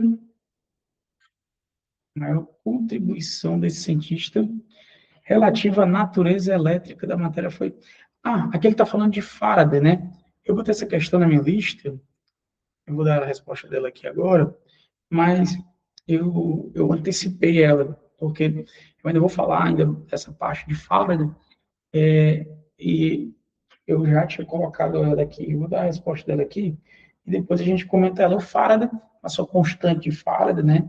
Foi ele que iniciou a parte da estequiometria da eletroquímica, né? A estequiometria da eletrólise, A gente fala depois a constante de Faraday. Essa segunda aqui, ó, vamos lá. Deixa eu ver aqui que ela está diferente do que eu...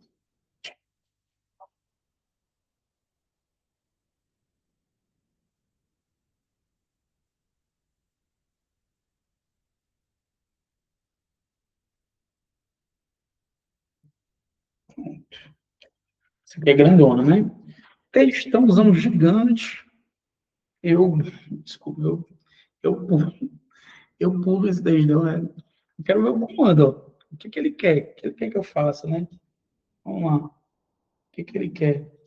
Ele quer assim, ó, está correto o que se afirma em. Ele quer que eu avalie os itens, né? O texto pode ser só explicativo. Vamos ver. Se eu sentir carência, aí eu vou no texto, né? Sei que é meu arriscado, a galera tem medo de fazer isso em prova, dá medo, né? Um pouco fazer isso em prova. Porque, poxa, eu tenho que ler, vai que tem informaçãozinha ali que ajuda, né, e tal. E eu vou para os itens. Aí qualquer coisa eu volto no texto. O desenvolvimento de tecnologias químicas voltadas. Ó,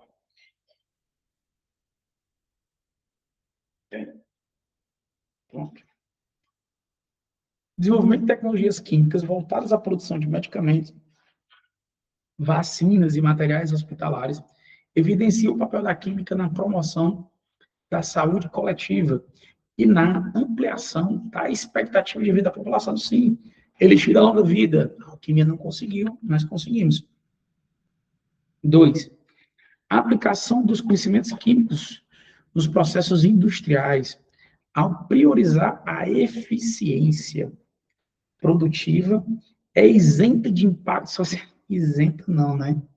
Não tem, não tem isso, né, de ser isento de impactos sociais e ambientais. Sempre impactaremos na sociedade e no meio ambiente. 2 está fora, né? Se o 2 está fora, 2, 2, 2, 2. Resolvemos a questão, né? Bora ver se o 3, 4 está certo. A química contribui para o enfrentamento de desafios socioambientais ao desenvolver soluções como a química verde, economia circular e tecnologias de tratamento e aproveitamento de resíduos. Exatamente isso, já falamos muito sobre isso hoje. A alfabetização científica em química é relevante para a formação cidadã, pois subsidia a tomada de decisões conscientes sobre temas como consumo de produtos químicos, sustentabilidade e saúde pública. É exatamente isso, né? Letra B. Letra B. Olha, era uma questãozinha do curso da SEDUC, né? Quando é está errado isso aqui, né? 2026. Deve ser a seleção, né, de professores. Vamos ver essa terceira aí, ó.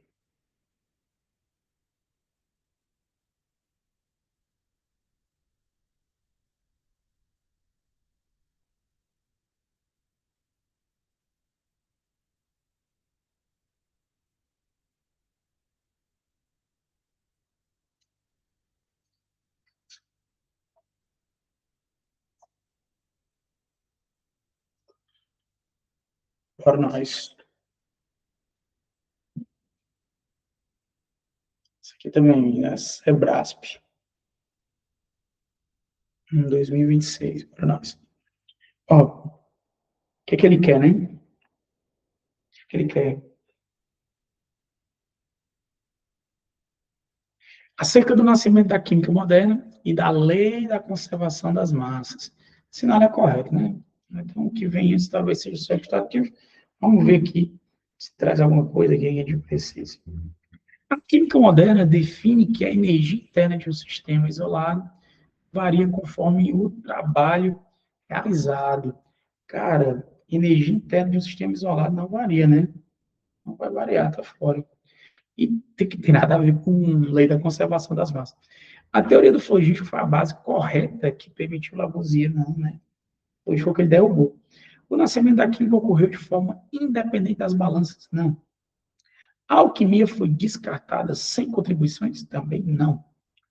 Lavoisier estabeleceu que, em um sistema fechado, a massa total permanece constante durante uma reação química. É isso, amigos. É isso. Top. Olha essa daí, ó.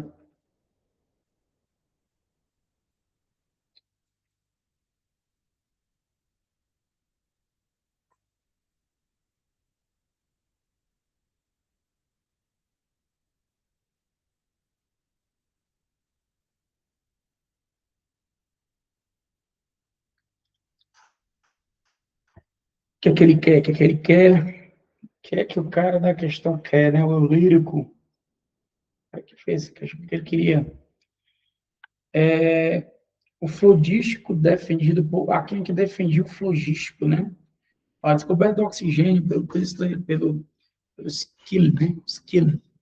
Ajudou o Lavoisier, né? O Antoine Laurent Lavoisier, a derrubar o flogístico. Quem é o cara que defendia o flogístico? Foi o Boyle, né? Não, não. Quem era o cara que defendia o flogístico? Kekulé? Kekulé lá da química orgânica? Proust? Não, foi nosso amigo Stahl. É isso? Boa.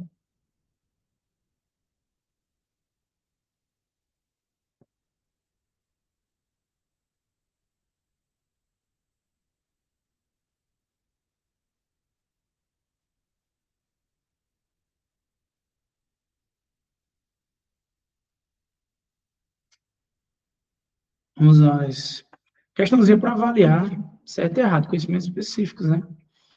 Ó, segundo a lei de Lavoisier, toda reação química conduzida em um sistema fechado pode ocorrer perda ou ganho de massa. Não, não pode, né? Então tá errado, errado. Massa constante.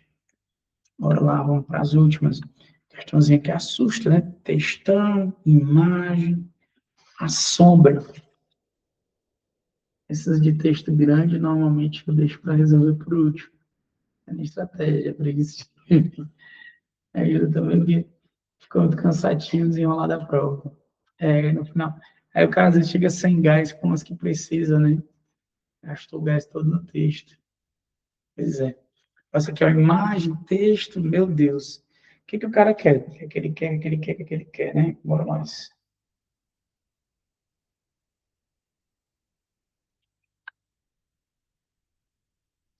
Ao final do processo, no contexto, a situação foi verificada por quê? Né? Ele quer que a gente explique a situação, então tem volta, não, tem que ir no texto. Bora nós. O objetivo, ele queria estudar a lei ponderada de Lavoisier, que era a conservação das massas, ele fez um experimento onde ele pegou um frasco A que tinha ácido sulfúrico e um sólido, que é o carbonato de sódio, né? Então, sal. Amigos, se tem carbonato aqui, meu irmão, quando tu mistura que de alguma forma vai formar água, em algum momento vai sair gás carbônico, né? Aí percebe, ó, a massa era 100, a massa foi para quanto? 90. Essa perca é porque formou um gás, né? Afinal do processo, ele notou que a massa era diferente. Por quê? Houve o excesso de os reagentes? Não, né? E ele dá informações para a gente constatar isso, né? Que houve um excesso. Não traz essas informações. É necessário que o sistema seja fechado, o que não ocorreu no experimento realizado pelo estudante. Exatamente, se ele queria observar, tinha que fazer o sistema fechado. Os reagentes devem se encontrar na mesma fase de agregação? Não é necessário isso. A lei de Lavoisier não é válida para reações e soluções aquosas, não existe para várias reações, só é válida nas condições fáceis de temperatura e pressão também não. Tá? Ela só é observada num sistema fechado, tranquilo? Ficaram faltando aqui uma, duas, três, né? Quatro questõezinhas. Vou deixar para vocês fazerem aí. Qualquer coisa, né? Nosso tempo encerrou. Qualquer coisa na próxima a gente tira as dúvidas, né? Posso trazer elas e tiro as dúvidas aí. Não sei, tem um grupo, né? Vocês podem mandar as dúvidas lá. Mando depois elas respondidas e comentadas aqui para a Débora e para a rapaziada aqui do Fox. E então, valeu, meu amigo Vivaldi. Uma boa noite, bom dia ou boa tarde, dependendo da hora que você esteja assistindo.